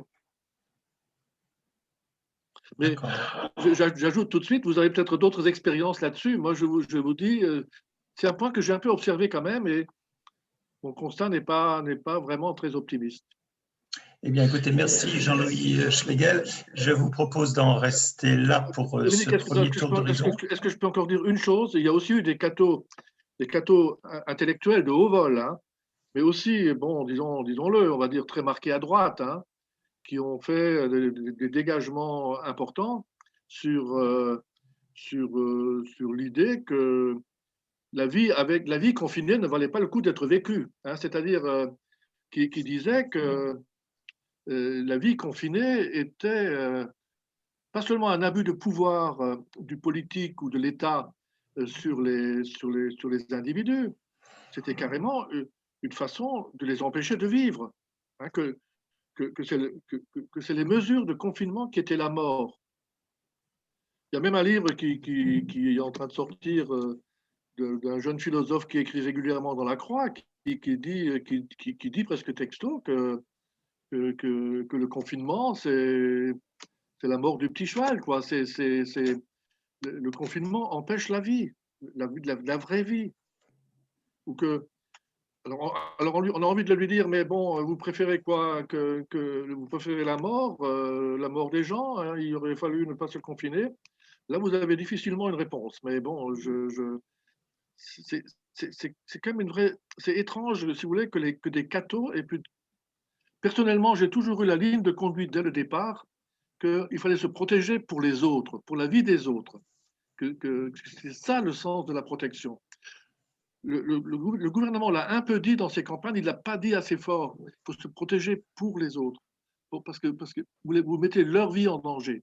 Or, ces bons philosophes-là qui nous font des réflexions immenses sur le confinement comme une prison, comme une mort, je ne sais pas, on a l'impression que ce n'est pas leur principe, quoi. Hein, que j'ai envie de leur dire, mais écoutez, vous faites quoi de la vie des autres? Ou encore, je dirais, vous n'avez pas, enfin moi, ma réflexion, si je fais le compte-rendu du livre dont je parle, je dirais, vous n'avez pas le droit de décider de la mort des autres, en quelque sorte. Si les gens veulent effectivement s'exposer au virus en ne se confinant pas, en ne mettant pas les mesures de protection, c'est leur problème. Mais ce n'est pas le problème des philosophes de faire une vaste réflexion pour dire les mesures de protection, c'est nul et non avenu. Voilà. J'ai fait Merci. j'ai fait ma confession de foi, moi aussi. Merci à vous deux. Donc moi, pour ma part, je retiendrai de cette seconde partie l'accent que vous avez mis, Anne-Laure, sur les notions de solidarité, de relativiser les situations en France par rapport à d'autres pays, de vos expériences, bien entendu, à l'étranger. Cette notion de solidarité, donc d'inégalité face à la mort, face au vaccin notamment. Et je retiendrai aussi, côté Jean-Louis Schlegel, le fait qu'il ait souligné que on parlait de croire, mais il y a les croyances religieuses profondes et puis il y a les crédulités. On a beaucoup parlé de personnes qui croyaient ou ne croyaient pas au masque, croyaient ou ne croyaient pas au vaccin, et comme les complotistes qui ne croient pas ou qui croient. Donc il y a probablement en effet un distinguo qui a émergé à cette occasion entre la crédulité et la croyance. Voilà, je crois que pour ma part, j'ai assez parlé et je pense qu'il y a sûrement beaucoup d'impatience à se manifester pour poser quelques questions ou émettre quelques remarques. Selon notre discipline actuelle, veillez à être assez court. Vous savez que l'outil de Zoom n'est pas forcément idéal pour des échanges, mais on s'est déjà débrouillé aux fois précédentes. On va y arriver pour peu que moi j'arrive à maîtriser l'outil de permettre à chacun qui le veut de s'exprimer avec son micro. Ah, on va tenter le coup. Allons-y. Qui veut commencer et ouvrir le bal ?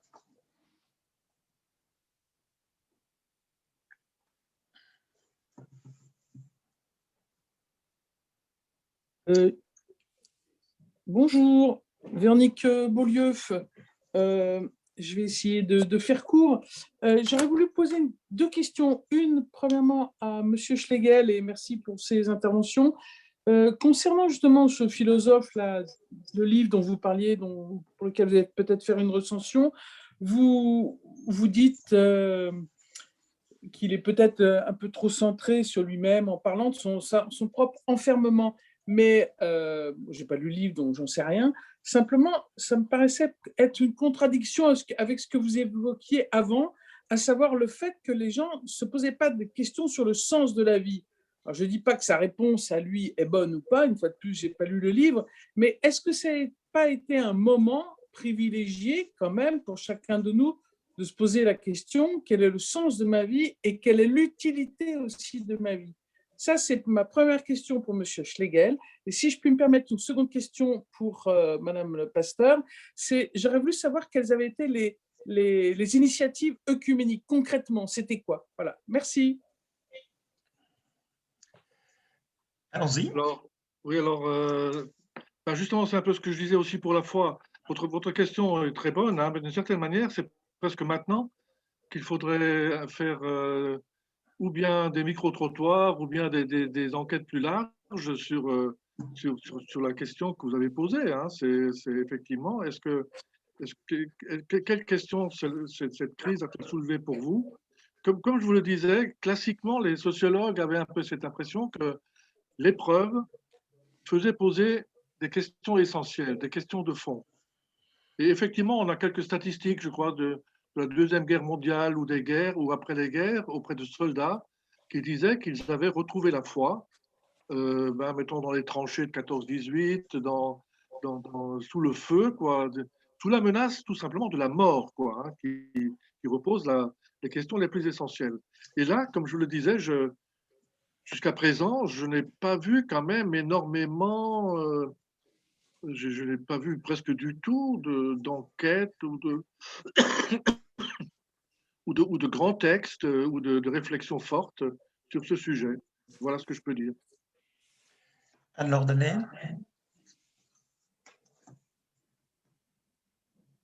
Oui, il y a eu des initiatives œcuméniques bien visibles, comme celle que j'évoquais tout à l'heure au niveau national avec le CCEF, donc le Conseil d'Église chrétienne en France.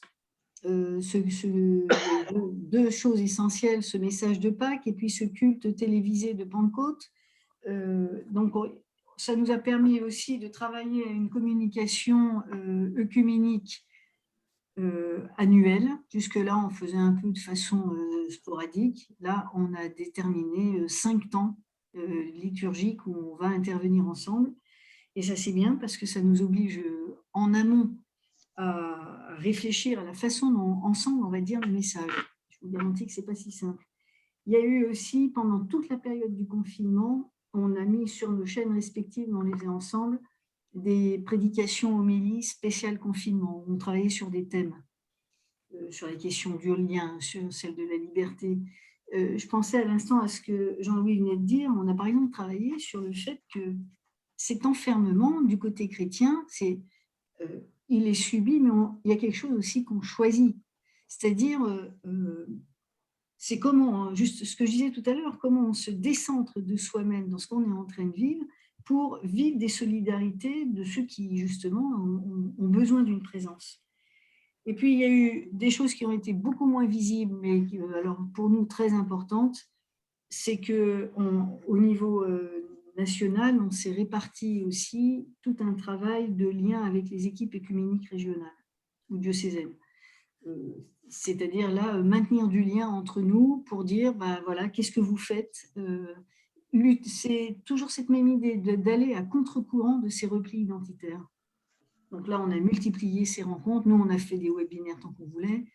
Mais ça, c'était plus en interne, dans le sens où on rassemblait les responsables œcuméniques par, je vous dis, c'était... Alors, du côté catholique, c'est facile, c'est un par diocèse, mais du côté protestant, c'est plus compliqué. Orthodoxe, c'est encore pire. Mais enfin bref, on les connaît, donc on les a rassemblés. Et d'abord pour qu'ils disent aussi ce qu'ils vivaient ou ce qu'ils ne vivaient pas. Comment on pouvait s'entraider? Est-ce que la bonne idée d'un endroit pouvait être partagée par les autres et être vécue par les autres? Donc voilà, on a fait ce travail-là, surtout pendant le premier confinement. Et puis, voilà, finalement, pour nous, ça a été assez positif parce que ça a permis de créer des liens beaucoup plus réguliers, parce que jusqu'à maintenant, c'est nous, les nationaux, qui faisions des visites sur le terrain. Voilà, et ça, c'est toujours très important. Comme on ne pouvait plus les faire, ces rencontres en visio, on les a multipliées. Et du coup, il y a des liens qui se sont créés alors, pour l'ensemble du territoire, et ça, c'est très bien. Voilà, en faisant très court. Il y a eu plein d'autres choses aussi, mais... Merci. Autre remarque, autre question? Allez-y. Quelqu'un veut-il s'exprimer? Techniquement, y a-t-il un problème ou non?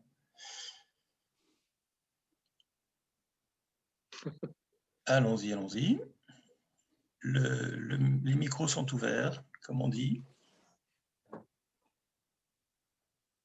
fait chaud. C'est l'orage. Alors, oui. J'essaye de regarder si quelqu'un veut s'exprimer. Oui. Qui? Oui, Bernard Masra. Oui, je veux bien. Allez-y. Un petit peu sur le questionnement de Jean-Louis Schlegel, parce que j'ai pu remarquer quand même que c'est vrai que ça touche peut-être une population de classe intermédiaire, des jeunes techniciens, etc.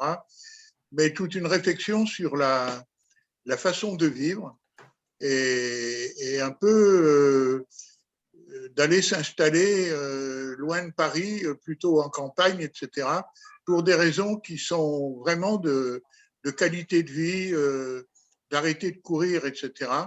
J'ai l'exemple de plusieurs personnes aussi, dont une en particulier, qui a été frappée par le Covid et qui était informaticien et spécialiste dans la création d'outils informatiques sur le droit et qui travaillait 24 heures sur 24, toujours sous pression, et qui finalement, à l'occasion d'un Covid, s'est rendu compte qu'il pouvait gagner 6 000 à 7 000 euros par mois, mais que ça n'avait pas de sens. Et là, il s'est mis à la disposition dans un quartier de Paris, sur le quartier Barbès, si vous voulez, pendant 2 ans, parce qu'il a les moyens de vivre. Il a négocié son licenciement pour un peu se mettre à vivre autrement, vivre en relation avec d'autres. Et voilà. Donc, c'est certainement pas un retour à la foi, comme pouvait peut-être parler Jean-Louis Schlegel, mais je pense que pour certains, il y a eu une réflexion sur la qualité de vie et sur le sens de la vie, quoi. Voilà, de travailler avec d'autres et de courir pour courir, quoi, hein, un peu du burn-out, et voilà. Oui, non, Juste un peu de témoignage comme ça. non, vous avez entièrement raison. J'ai l'impression que les deux domaines qui ont été le plus impactés dans le sens que vous dites, c'est la vie de travail, quoi, la vie professionnelle et la vie familiale. Hein, et que c'est sûr que on l'a dit surtout au premier confinement. Après ça c'est moins entendu, mais disons, on disait oh là là, en particulier les familles qui ont des petits enfants, hein, enfin les couples encore jeunes qui ont des petits enfants ou même des adolescents. Le confinement était quand même très dur, hein, au tout début, hein, on se rappelle tous. Donc, il y a eu beaucoup de questions là-dessus. Et puis, d'autre part, évidemment, le télétravail, pour beaucoup, a posé des questions nouvelles sur leur rapport au travail. C'est tout à fait évident. Et donc là, il paraît qu'il y a un gros rush pour trouver la maison à la campagne qui permettrait à la fois de vivre une vie familiale beaucoup plus détendue, avec plus d'espace, etc. Beaucoup plus de présence aussi grâce au télétravail, mais en habitant, je ne sais pas, dans Lyon, je ne sais pas, près d'Angers ou que sais-je. Voilà, on entend dire ça. Alors effectivement, alors ça c'est un peu le résultat actuel. Mais au début, il y avait d'autres questionnements. Il y avait carrément des questions. Oh là là, ça pose quand même des questions essentielles sur notre société de consommation, notre vie bousculée par l'accélération de tout, notre consumérisme dingue, nos transports affolants. Enfin, on parlait d'une autre vie possible après la fin de la maladie, après la fin de la crise. Et j'ai l'impression que ça s'est beaucoup estompé et que, disons, dans les derniers mois, c'était surtout quand est-ce qu'on va retrouver les restaurants, les terrasses, la mer, la Normandie. Enfin, c'est un peu triste. Je ne sais pas si c'est triste de dire ça, mais là encore, pardonnez-moi ce constat qui vous paraît peut-être un peu plat, mais je ne peux pas non plus en inventer un autre. Hein. Je crois que même la lecture, on l'a dit ça, hein, et je crois que c'est vrai. On a beaucoup lu pendant une bonne partie de la période que nous venons de vivre. Et puis dans les derniers temps aussi, ça s'est de nouveau un peu affaissé, semble-t-il, parce que c'est un peu vrai que tout avec la durée est devenu difficile. Mais je crois qu'une des raisons, c'est que j'en suis persuadé qu'il y a quelque chose de ça, vu notre style de vie avant, notre vie de, je sais pas comment dire, de riches consuméristes, enfin riches entre guillemets, hein, des degrés très, très divers, mais vous comprenez ce que je veux dire, quoi, de riches en tout cas consuméristes par rapport à d'autres pays où on consomme rien du tout. Vu notre, là encore, je ne sais pas pourquoi c'est le philosophe allemand Hegel qui me vient à l'esprit, vu notre mollesse, quoi, vu notre embourgeoisement en quelque sorte. Il est certain que le confinement a été une épreuve beaucoup plus dure encore, hein, et que, au fond, vivre ça a été une épreuve tellement inattendue, tellement douloureuse aussi par certains côtés, moralement peut-être encore plus que physiquement, qu'il y a eu un épuisement, presque un épuisement des idéaux, et de dire vivement qu'on revienne à la normale. Voilà ce que je comprends. Autre question, autre remarque? Jean-Pierre Rosa. Oui. Moi, j'ai une question sur le numérique. C'est-à-dire que le confinement a mis en avant l'intérêt du numérique pour remplacer la présence. Un peu comme si le numérique, c'était la continuation du présentiel par un autre moyen. Or, ce n'est pas du tout ça. C'est autre chose, c'est un autre monde. Et ça, j'ai l'impression que les églises, et je pense là, l'Église catholique en tout cas, mais les protestantes, je ne sais pas, j'aimerais bien savoir un peu, n'ont pas du tout compris à quoi ils avaient affaire, que le monde numérique, c'est un monde qui fragmente, qui fabrique, comme on dit, des effets de horde sur les réseaux sociaux, c'est bien connu, et que donc s'il y a des replis identitaires, il y en a encore plus sur le monde numérique. Et j'ai pas vu beaucoup de réflexion sur le numérique comme fonctionnement par rapport à la fois théologiquement, ecclésiologiquement. L'Église catholique s'est cassé le nez sur la question de l'Eucharistie en virtuel. Bon, mais ça veut bien dire qu'il n'y a pas eu de réflexion ni avant, et j'ai pas eu l'impression pendant. Moi, j'avais fait un petit article sur d'éventuelles messes Skype, et j'ai vu que les braves gens qui étaient un peu théologiens bottaient en touche gentiment parce qu'ils ne savaient pas du tout quoi penser. C'était en tout cas mon impression. Est-ce que c'est juste? Est-ce qu'il y a eu des choses qui se sont faites? Est-ce que c'est un terrain à creuser? Moi, je pense que c'est vraiment un point important parce qu'on ne reviendra pas comme avant, comme vous le disiez au début. Peut-être qu'un ordre d'année, peut-être sur cette fracture, en quelque sorte, si je résume sans caricaturer, fracture numérique ou une mauvaise compréhension du monde numérique que chez les protestants, vous l'avez ressenti aussi d'une certaine manière, ce que dit Jean-Pierre Rosat? Alors oui et non, parce qu'il y a une réflexion menée depuis maintenant une vingtaine d'années sur l'Église virtuelle. Ça a démarré du côté scandinave. Ce sont les églises luthériennes qui ont développé, quand vous savez, quand les sites ont commencé à se mettre en place, ils ont développé, et après c'est arrivé chez nous en France, ce qu'on a appelé ces églises virtuelles. Je vous renvoie au livre de Jérôme Cotin qui a écrit là-dessus, qui est professeur de théologie pratique à Strasbourg, la faculté protestante, et qui, en fait, l'idée, c'était, et c'est pour ça qu'on n'a pas été si démunis que ça pendant la pandémie, parce que ça avait déjà un peu fonctionné chez nous, ça. Du côté évangélique, à fond, ils connaissent ça depuis très longtemps. Hein. Ça, ce n'était pas une nouveauté. C'est-à-dire, ils savent garder les gens à travers le numérique. Mais c'est toute une démarche, là, qui, pour moi, interroge aussi théologiquement, plutôt ecclésiologiquement.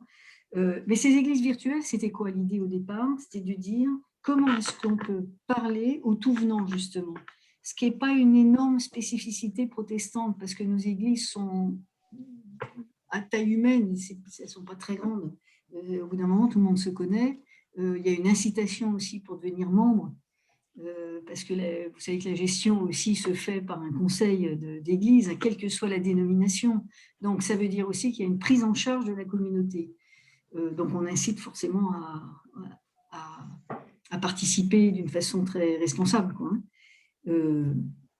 Mais ces églises virtuelles, c'était pour travailler le modèle d'évangélisation plutôt. C'est-à-dire comment on va chercher ceux qui sont en dehors de nos cercles.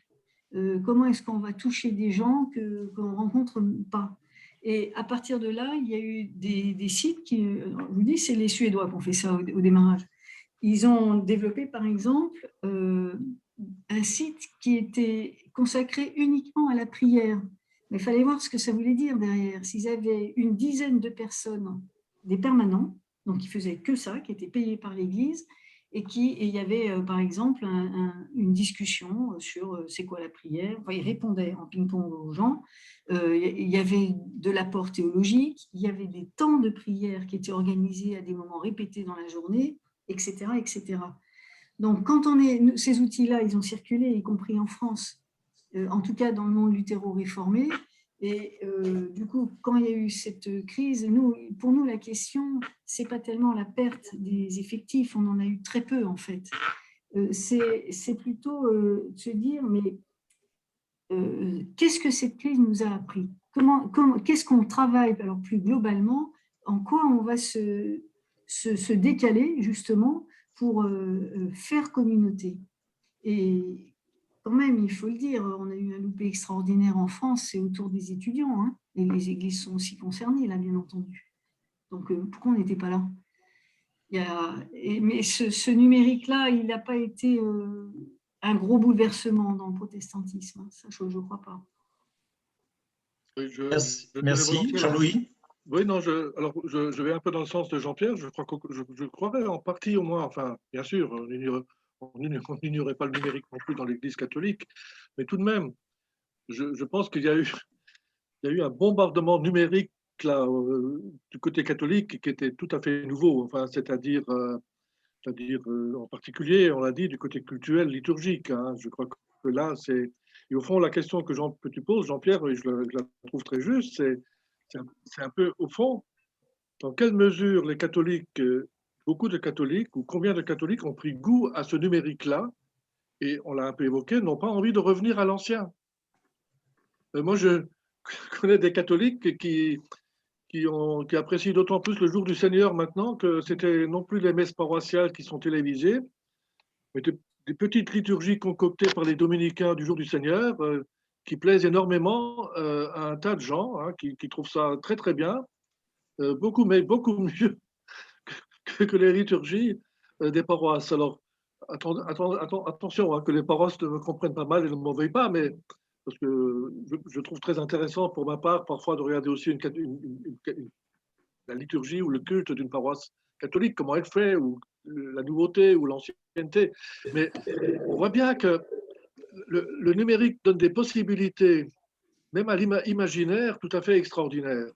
Et la question est de savoir bon, combien ont été convertis à ça. C'est un peu ça que je vois. Et évidemment, forcément, ce sont aussi les classes les plus dynamiques qui sont dans le numérique. Hein. Ce ne sont pas les personnes des EHPAD. Puis les jeunes, ils ont d'autres activités numériques. Alors, eux, ça ne les intéresse pas, mais donc voilà, quoi. Hein. La question me paraît tout à fait importante et essentielle, oui. Je vous rappelle que historiquement, l'émission du Jour du Seigneur prenait toujours la précaution de dire que cette messe était destinée aux personnes âgées, aux personnes malades, aux personnes qui ne pouvaient pas se déplacer, pour éviter en effet que, comme vous le dites Jean-Louis, que des gens s'habituent après tout à rester chez eux bien au chaud dans leur fauteuil à regarder la messe. Oui. Autre remarque, autre question. Pardon, là, il y a des familles avec des jeunes enfants qui racontent, enfin j'ai vu ça en tout cas une fois, hein. Alors on ne peut peut-être pas généraliser, des familles avec des jeunes enfants qui regardaient cette messe du jour du Seigneur, qui leur permettait en plus d'échanger avec leurs enfants après, enfin des choses comme ça, parce que voilà, c'était bien. Alors que la messe ordinaire, elle les barbe totalement, ils n'ont aucune envie d'y aller. Hein. Mais vous pointez là une chose très importante hein, qui touche toutes les traditions, c'est la question du message, c'est-à-dire ce qu'on dit n'est pas audible. C'est-à-dire ça n'intéresse pas. De mettre l'accent sur l'Eucharistie, par exemple, ce n'est pas ça qui rassemble. Il faut déjà être convaincu pour y aller. La conférence des évêques dernièrement, alors on n'a pas fini, hein, ça va peut-être revenir, mais à ce jour, elle annonce quand même 20% de baisse des effectifs. Donc, c'est-à-dire, effectivement, les gens ne sont pas revenus. 20%, c'est quand même énorme. Hein. L'évaluation du côté catholique était 30%, mais je ne sais pas où c'en est. Ah, alors voilà, moi je vais sur un... Oui, bon, c'est ça. Alors vous montez encore plus, vous. Moi j'étais à 20%. Mais c'est... Oui, non, ça c'est une vraie question, c'est clair. Hein. C'est mon pessimisme naturel. Autre remarque, autre question. Il nous reste quelques minutes, n'hésitez pas. Après, le gong va retentir et ça sera trop tard.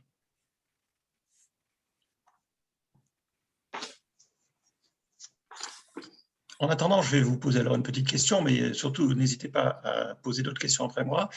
Quand on a entendu le pape faire un appel pour que les vaccins soient répartis dans les pays pauvres, je suppose qu'on a, je n'ai pas ça en tête, mais du côté d'autres responsables d'église chrétienne, il y a eu des messages de cet ordre-là.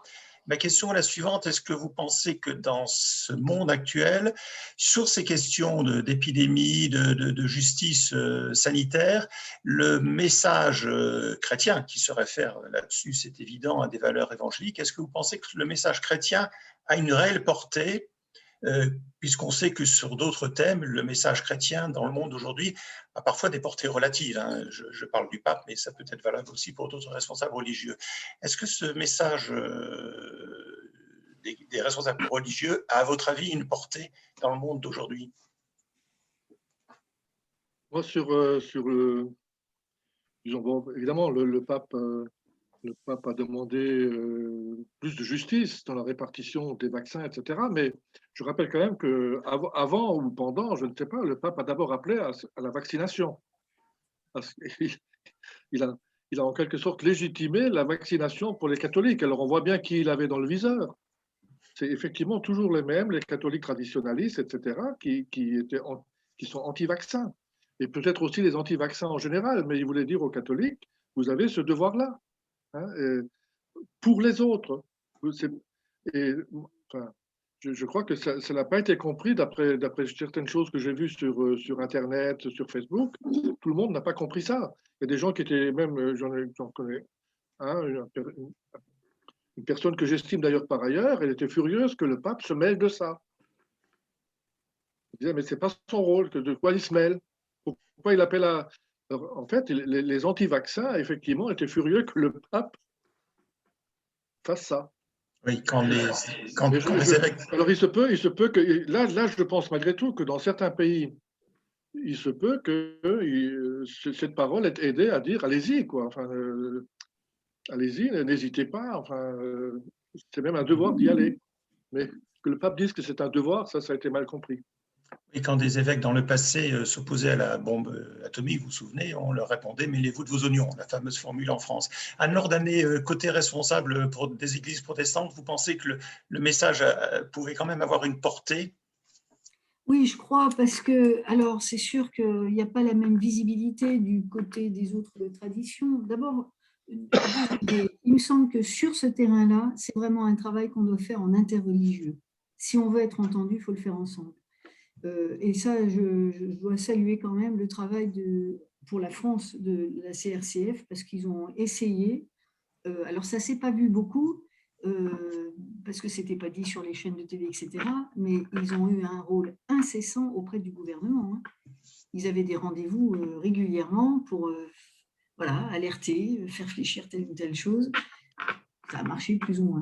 Au niveau mondial, je vous le redis, hein, le Conseil œcuménique des Églises est intervenu, mais dès le début, hein, auprès ils ont leurs interlocuteurs habituels, hein, mais évidemment, ça n'a pas un poids important, mais n'empêche que c'est une voix qui se fait entendre et qui a quand même une certaine importance. Hein. Il faut savoir aussi quand même qu'il y a une solidarité internationale qui s'est installée indépendamment des gouvernements, heureusement d'ailleurs, hein. Pour la question de la vaccination, pour les masques, enfin pour tout ce que nous, on a vécu. Il y a aussi une chaîne internationale qui s'est installée, et là, via les églises. Ça se dit peu, mais n'empêche que ça s'est fait, donc c'est ce qui compte. Une question, une remarque, la dernière, l'avant-dernière, selon leur longueur, n'hésitez pas, encore quelques minutes dont nous disposons.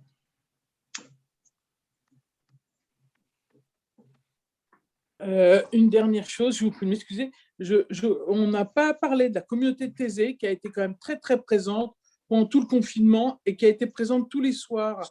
Alors bien sûr, sociologiquement, je ne sais pas ce que ça représente, peut-être une poignée, mais nos églises globalement représentent aujourd'hui une poignée, je pense.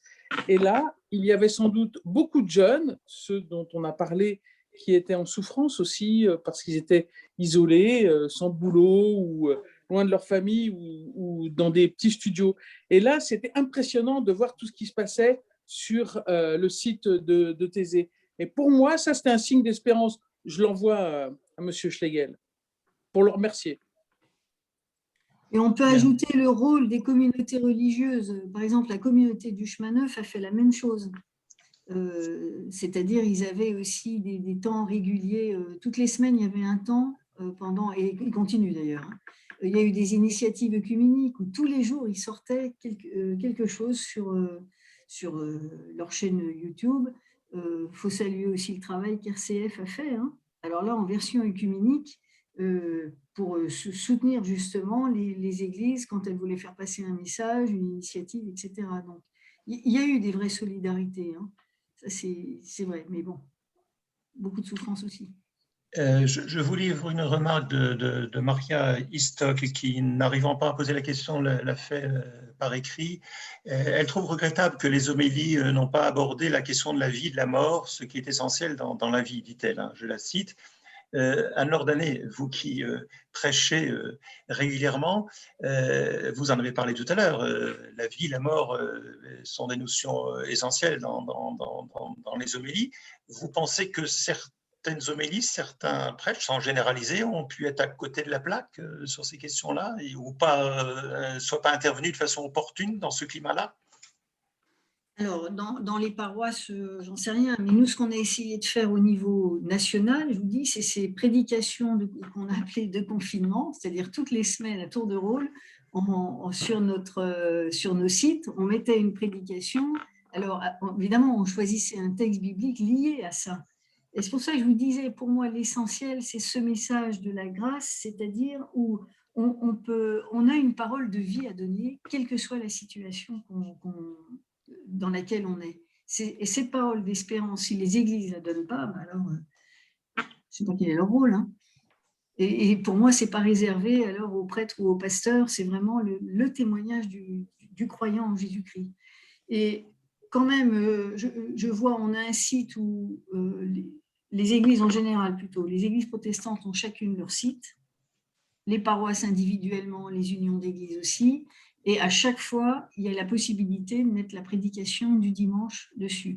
Et je vois que pendant le confinement, ça a tourné beaucoup autour de l'espérance, cette question mort-vie, justement, on est mortel. Alors, qu'est-ce que ça veut dire pour le chrétien de dire « je suis mortel » Comment est-ce qu'on comprend la résurrection aujourd'hui, bon, etc. Il y a eu quand même quelque chose là, je crois. Hein. Et bon, par contre, pour les autres traditions, je ne sais pas trop. Là, je ne l'ai pas suivi, ça.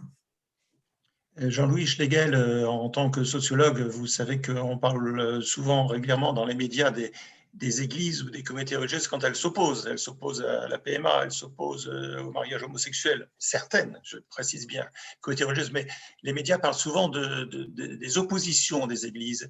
Sur ces thèmes de solidarité, de générosité, de fraternité qui pouvaient être développés à la faveur de cette crise sanitaire, vous pensez que là, le discours de l'Église peine à se faire entendre ?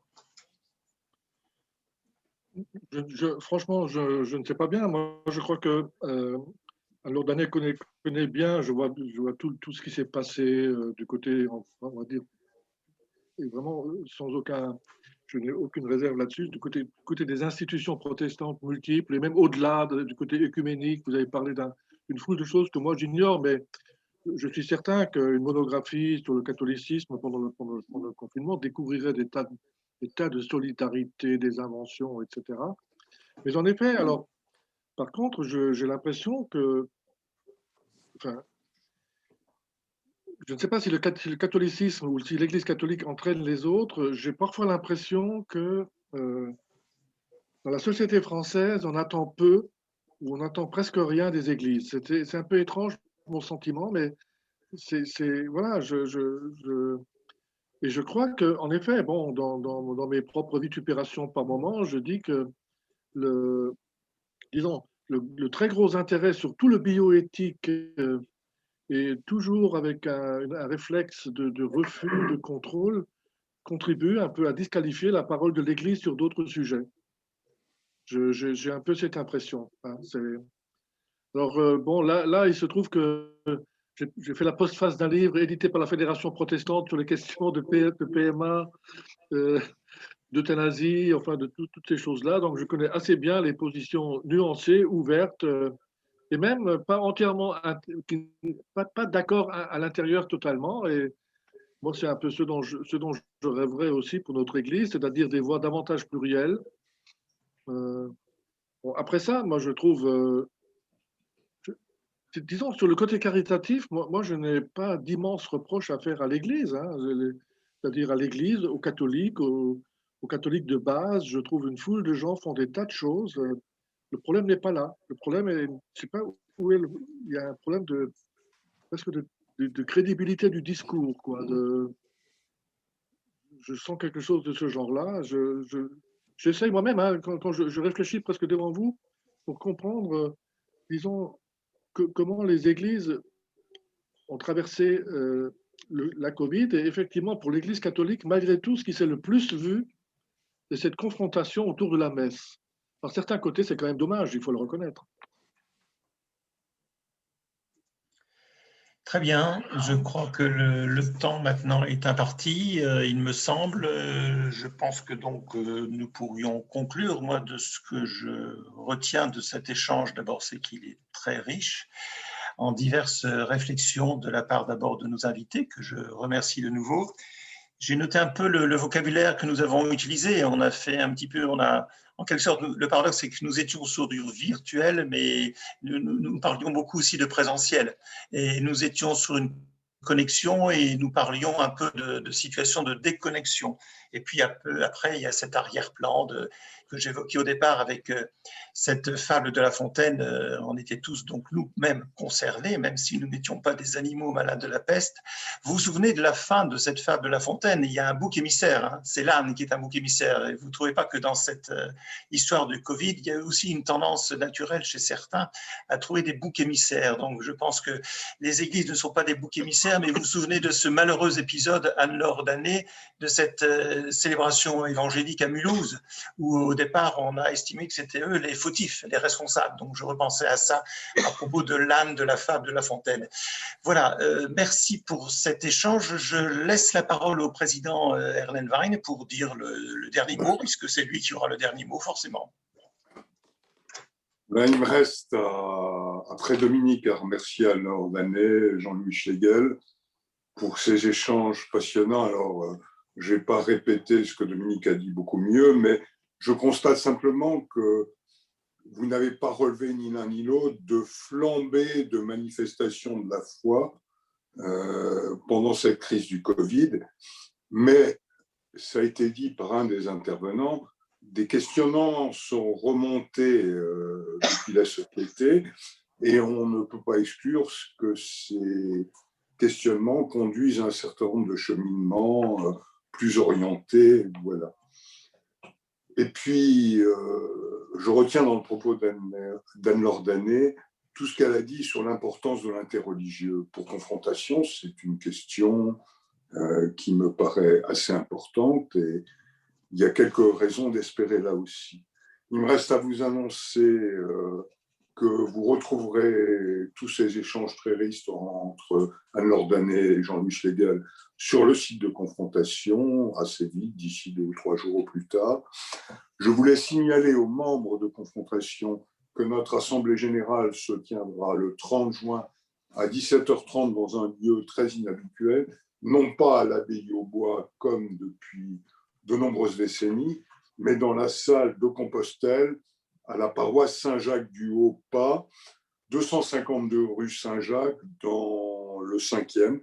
Les métros, je vais assez loin dans la précision, sont Luxembourg, et le bus, le 21-27, en fait, sans doute le RER. Les prochains mercredis, il me revient de vous les annoncer, auront lieu à la rentrée de septembre.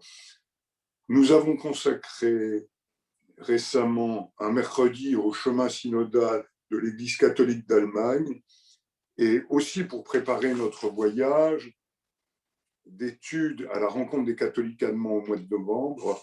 Nous recevrons le mercredi 15 septembre l'ambassadeur de la République fédérale d'Allemagne, Hans-Dieter Lucas, puis en octobre, qui parlera, ça sera juste avant les élections allemandes, donc il parlera de la société allemande à l'approche des élections. Puis en octobre, nous vous proposerons un cycle sur les questions militaires. Le 20 octobre, le 17 novembre et le 15 décembre, sur les thèmes armée et politique étrangère de la France, l'armée dans la nation, les ventes d'armes, l'aspect économique, politique et moral. Donc, vous voyez bien que Confrontation va continuer, après cette séance très intéressante, à vous faire des propositions à partir de la rentrée de septembre. Il me reste à vous remercier d'avoir été là ce soir, les intervenants et tous les participants, et à vous souhaiter un bel été à tous qui approche et tendanciellement déconfiné. Bonne soirée. Merci.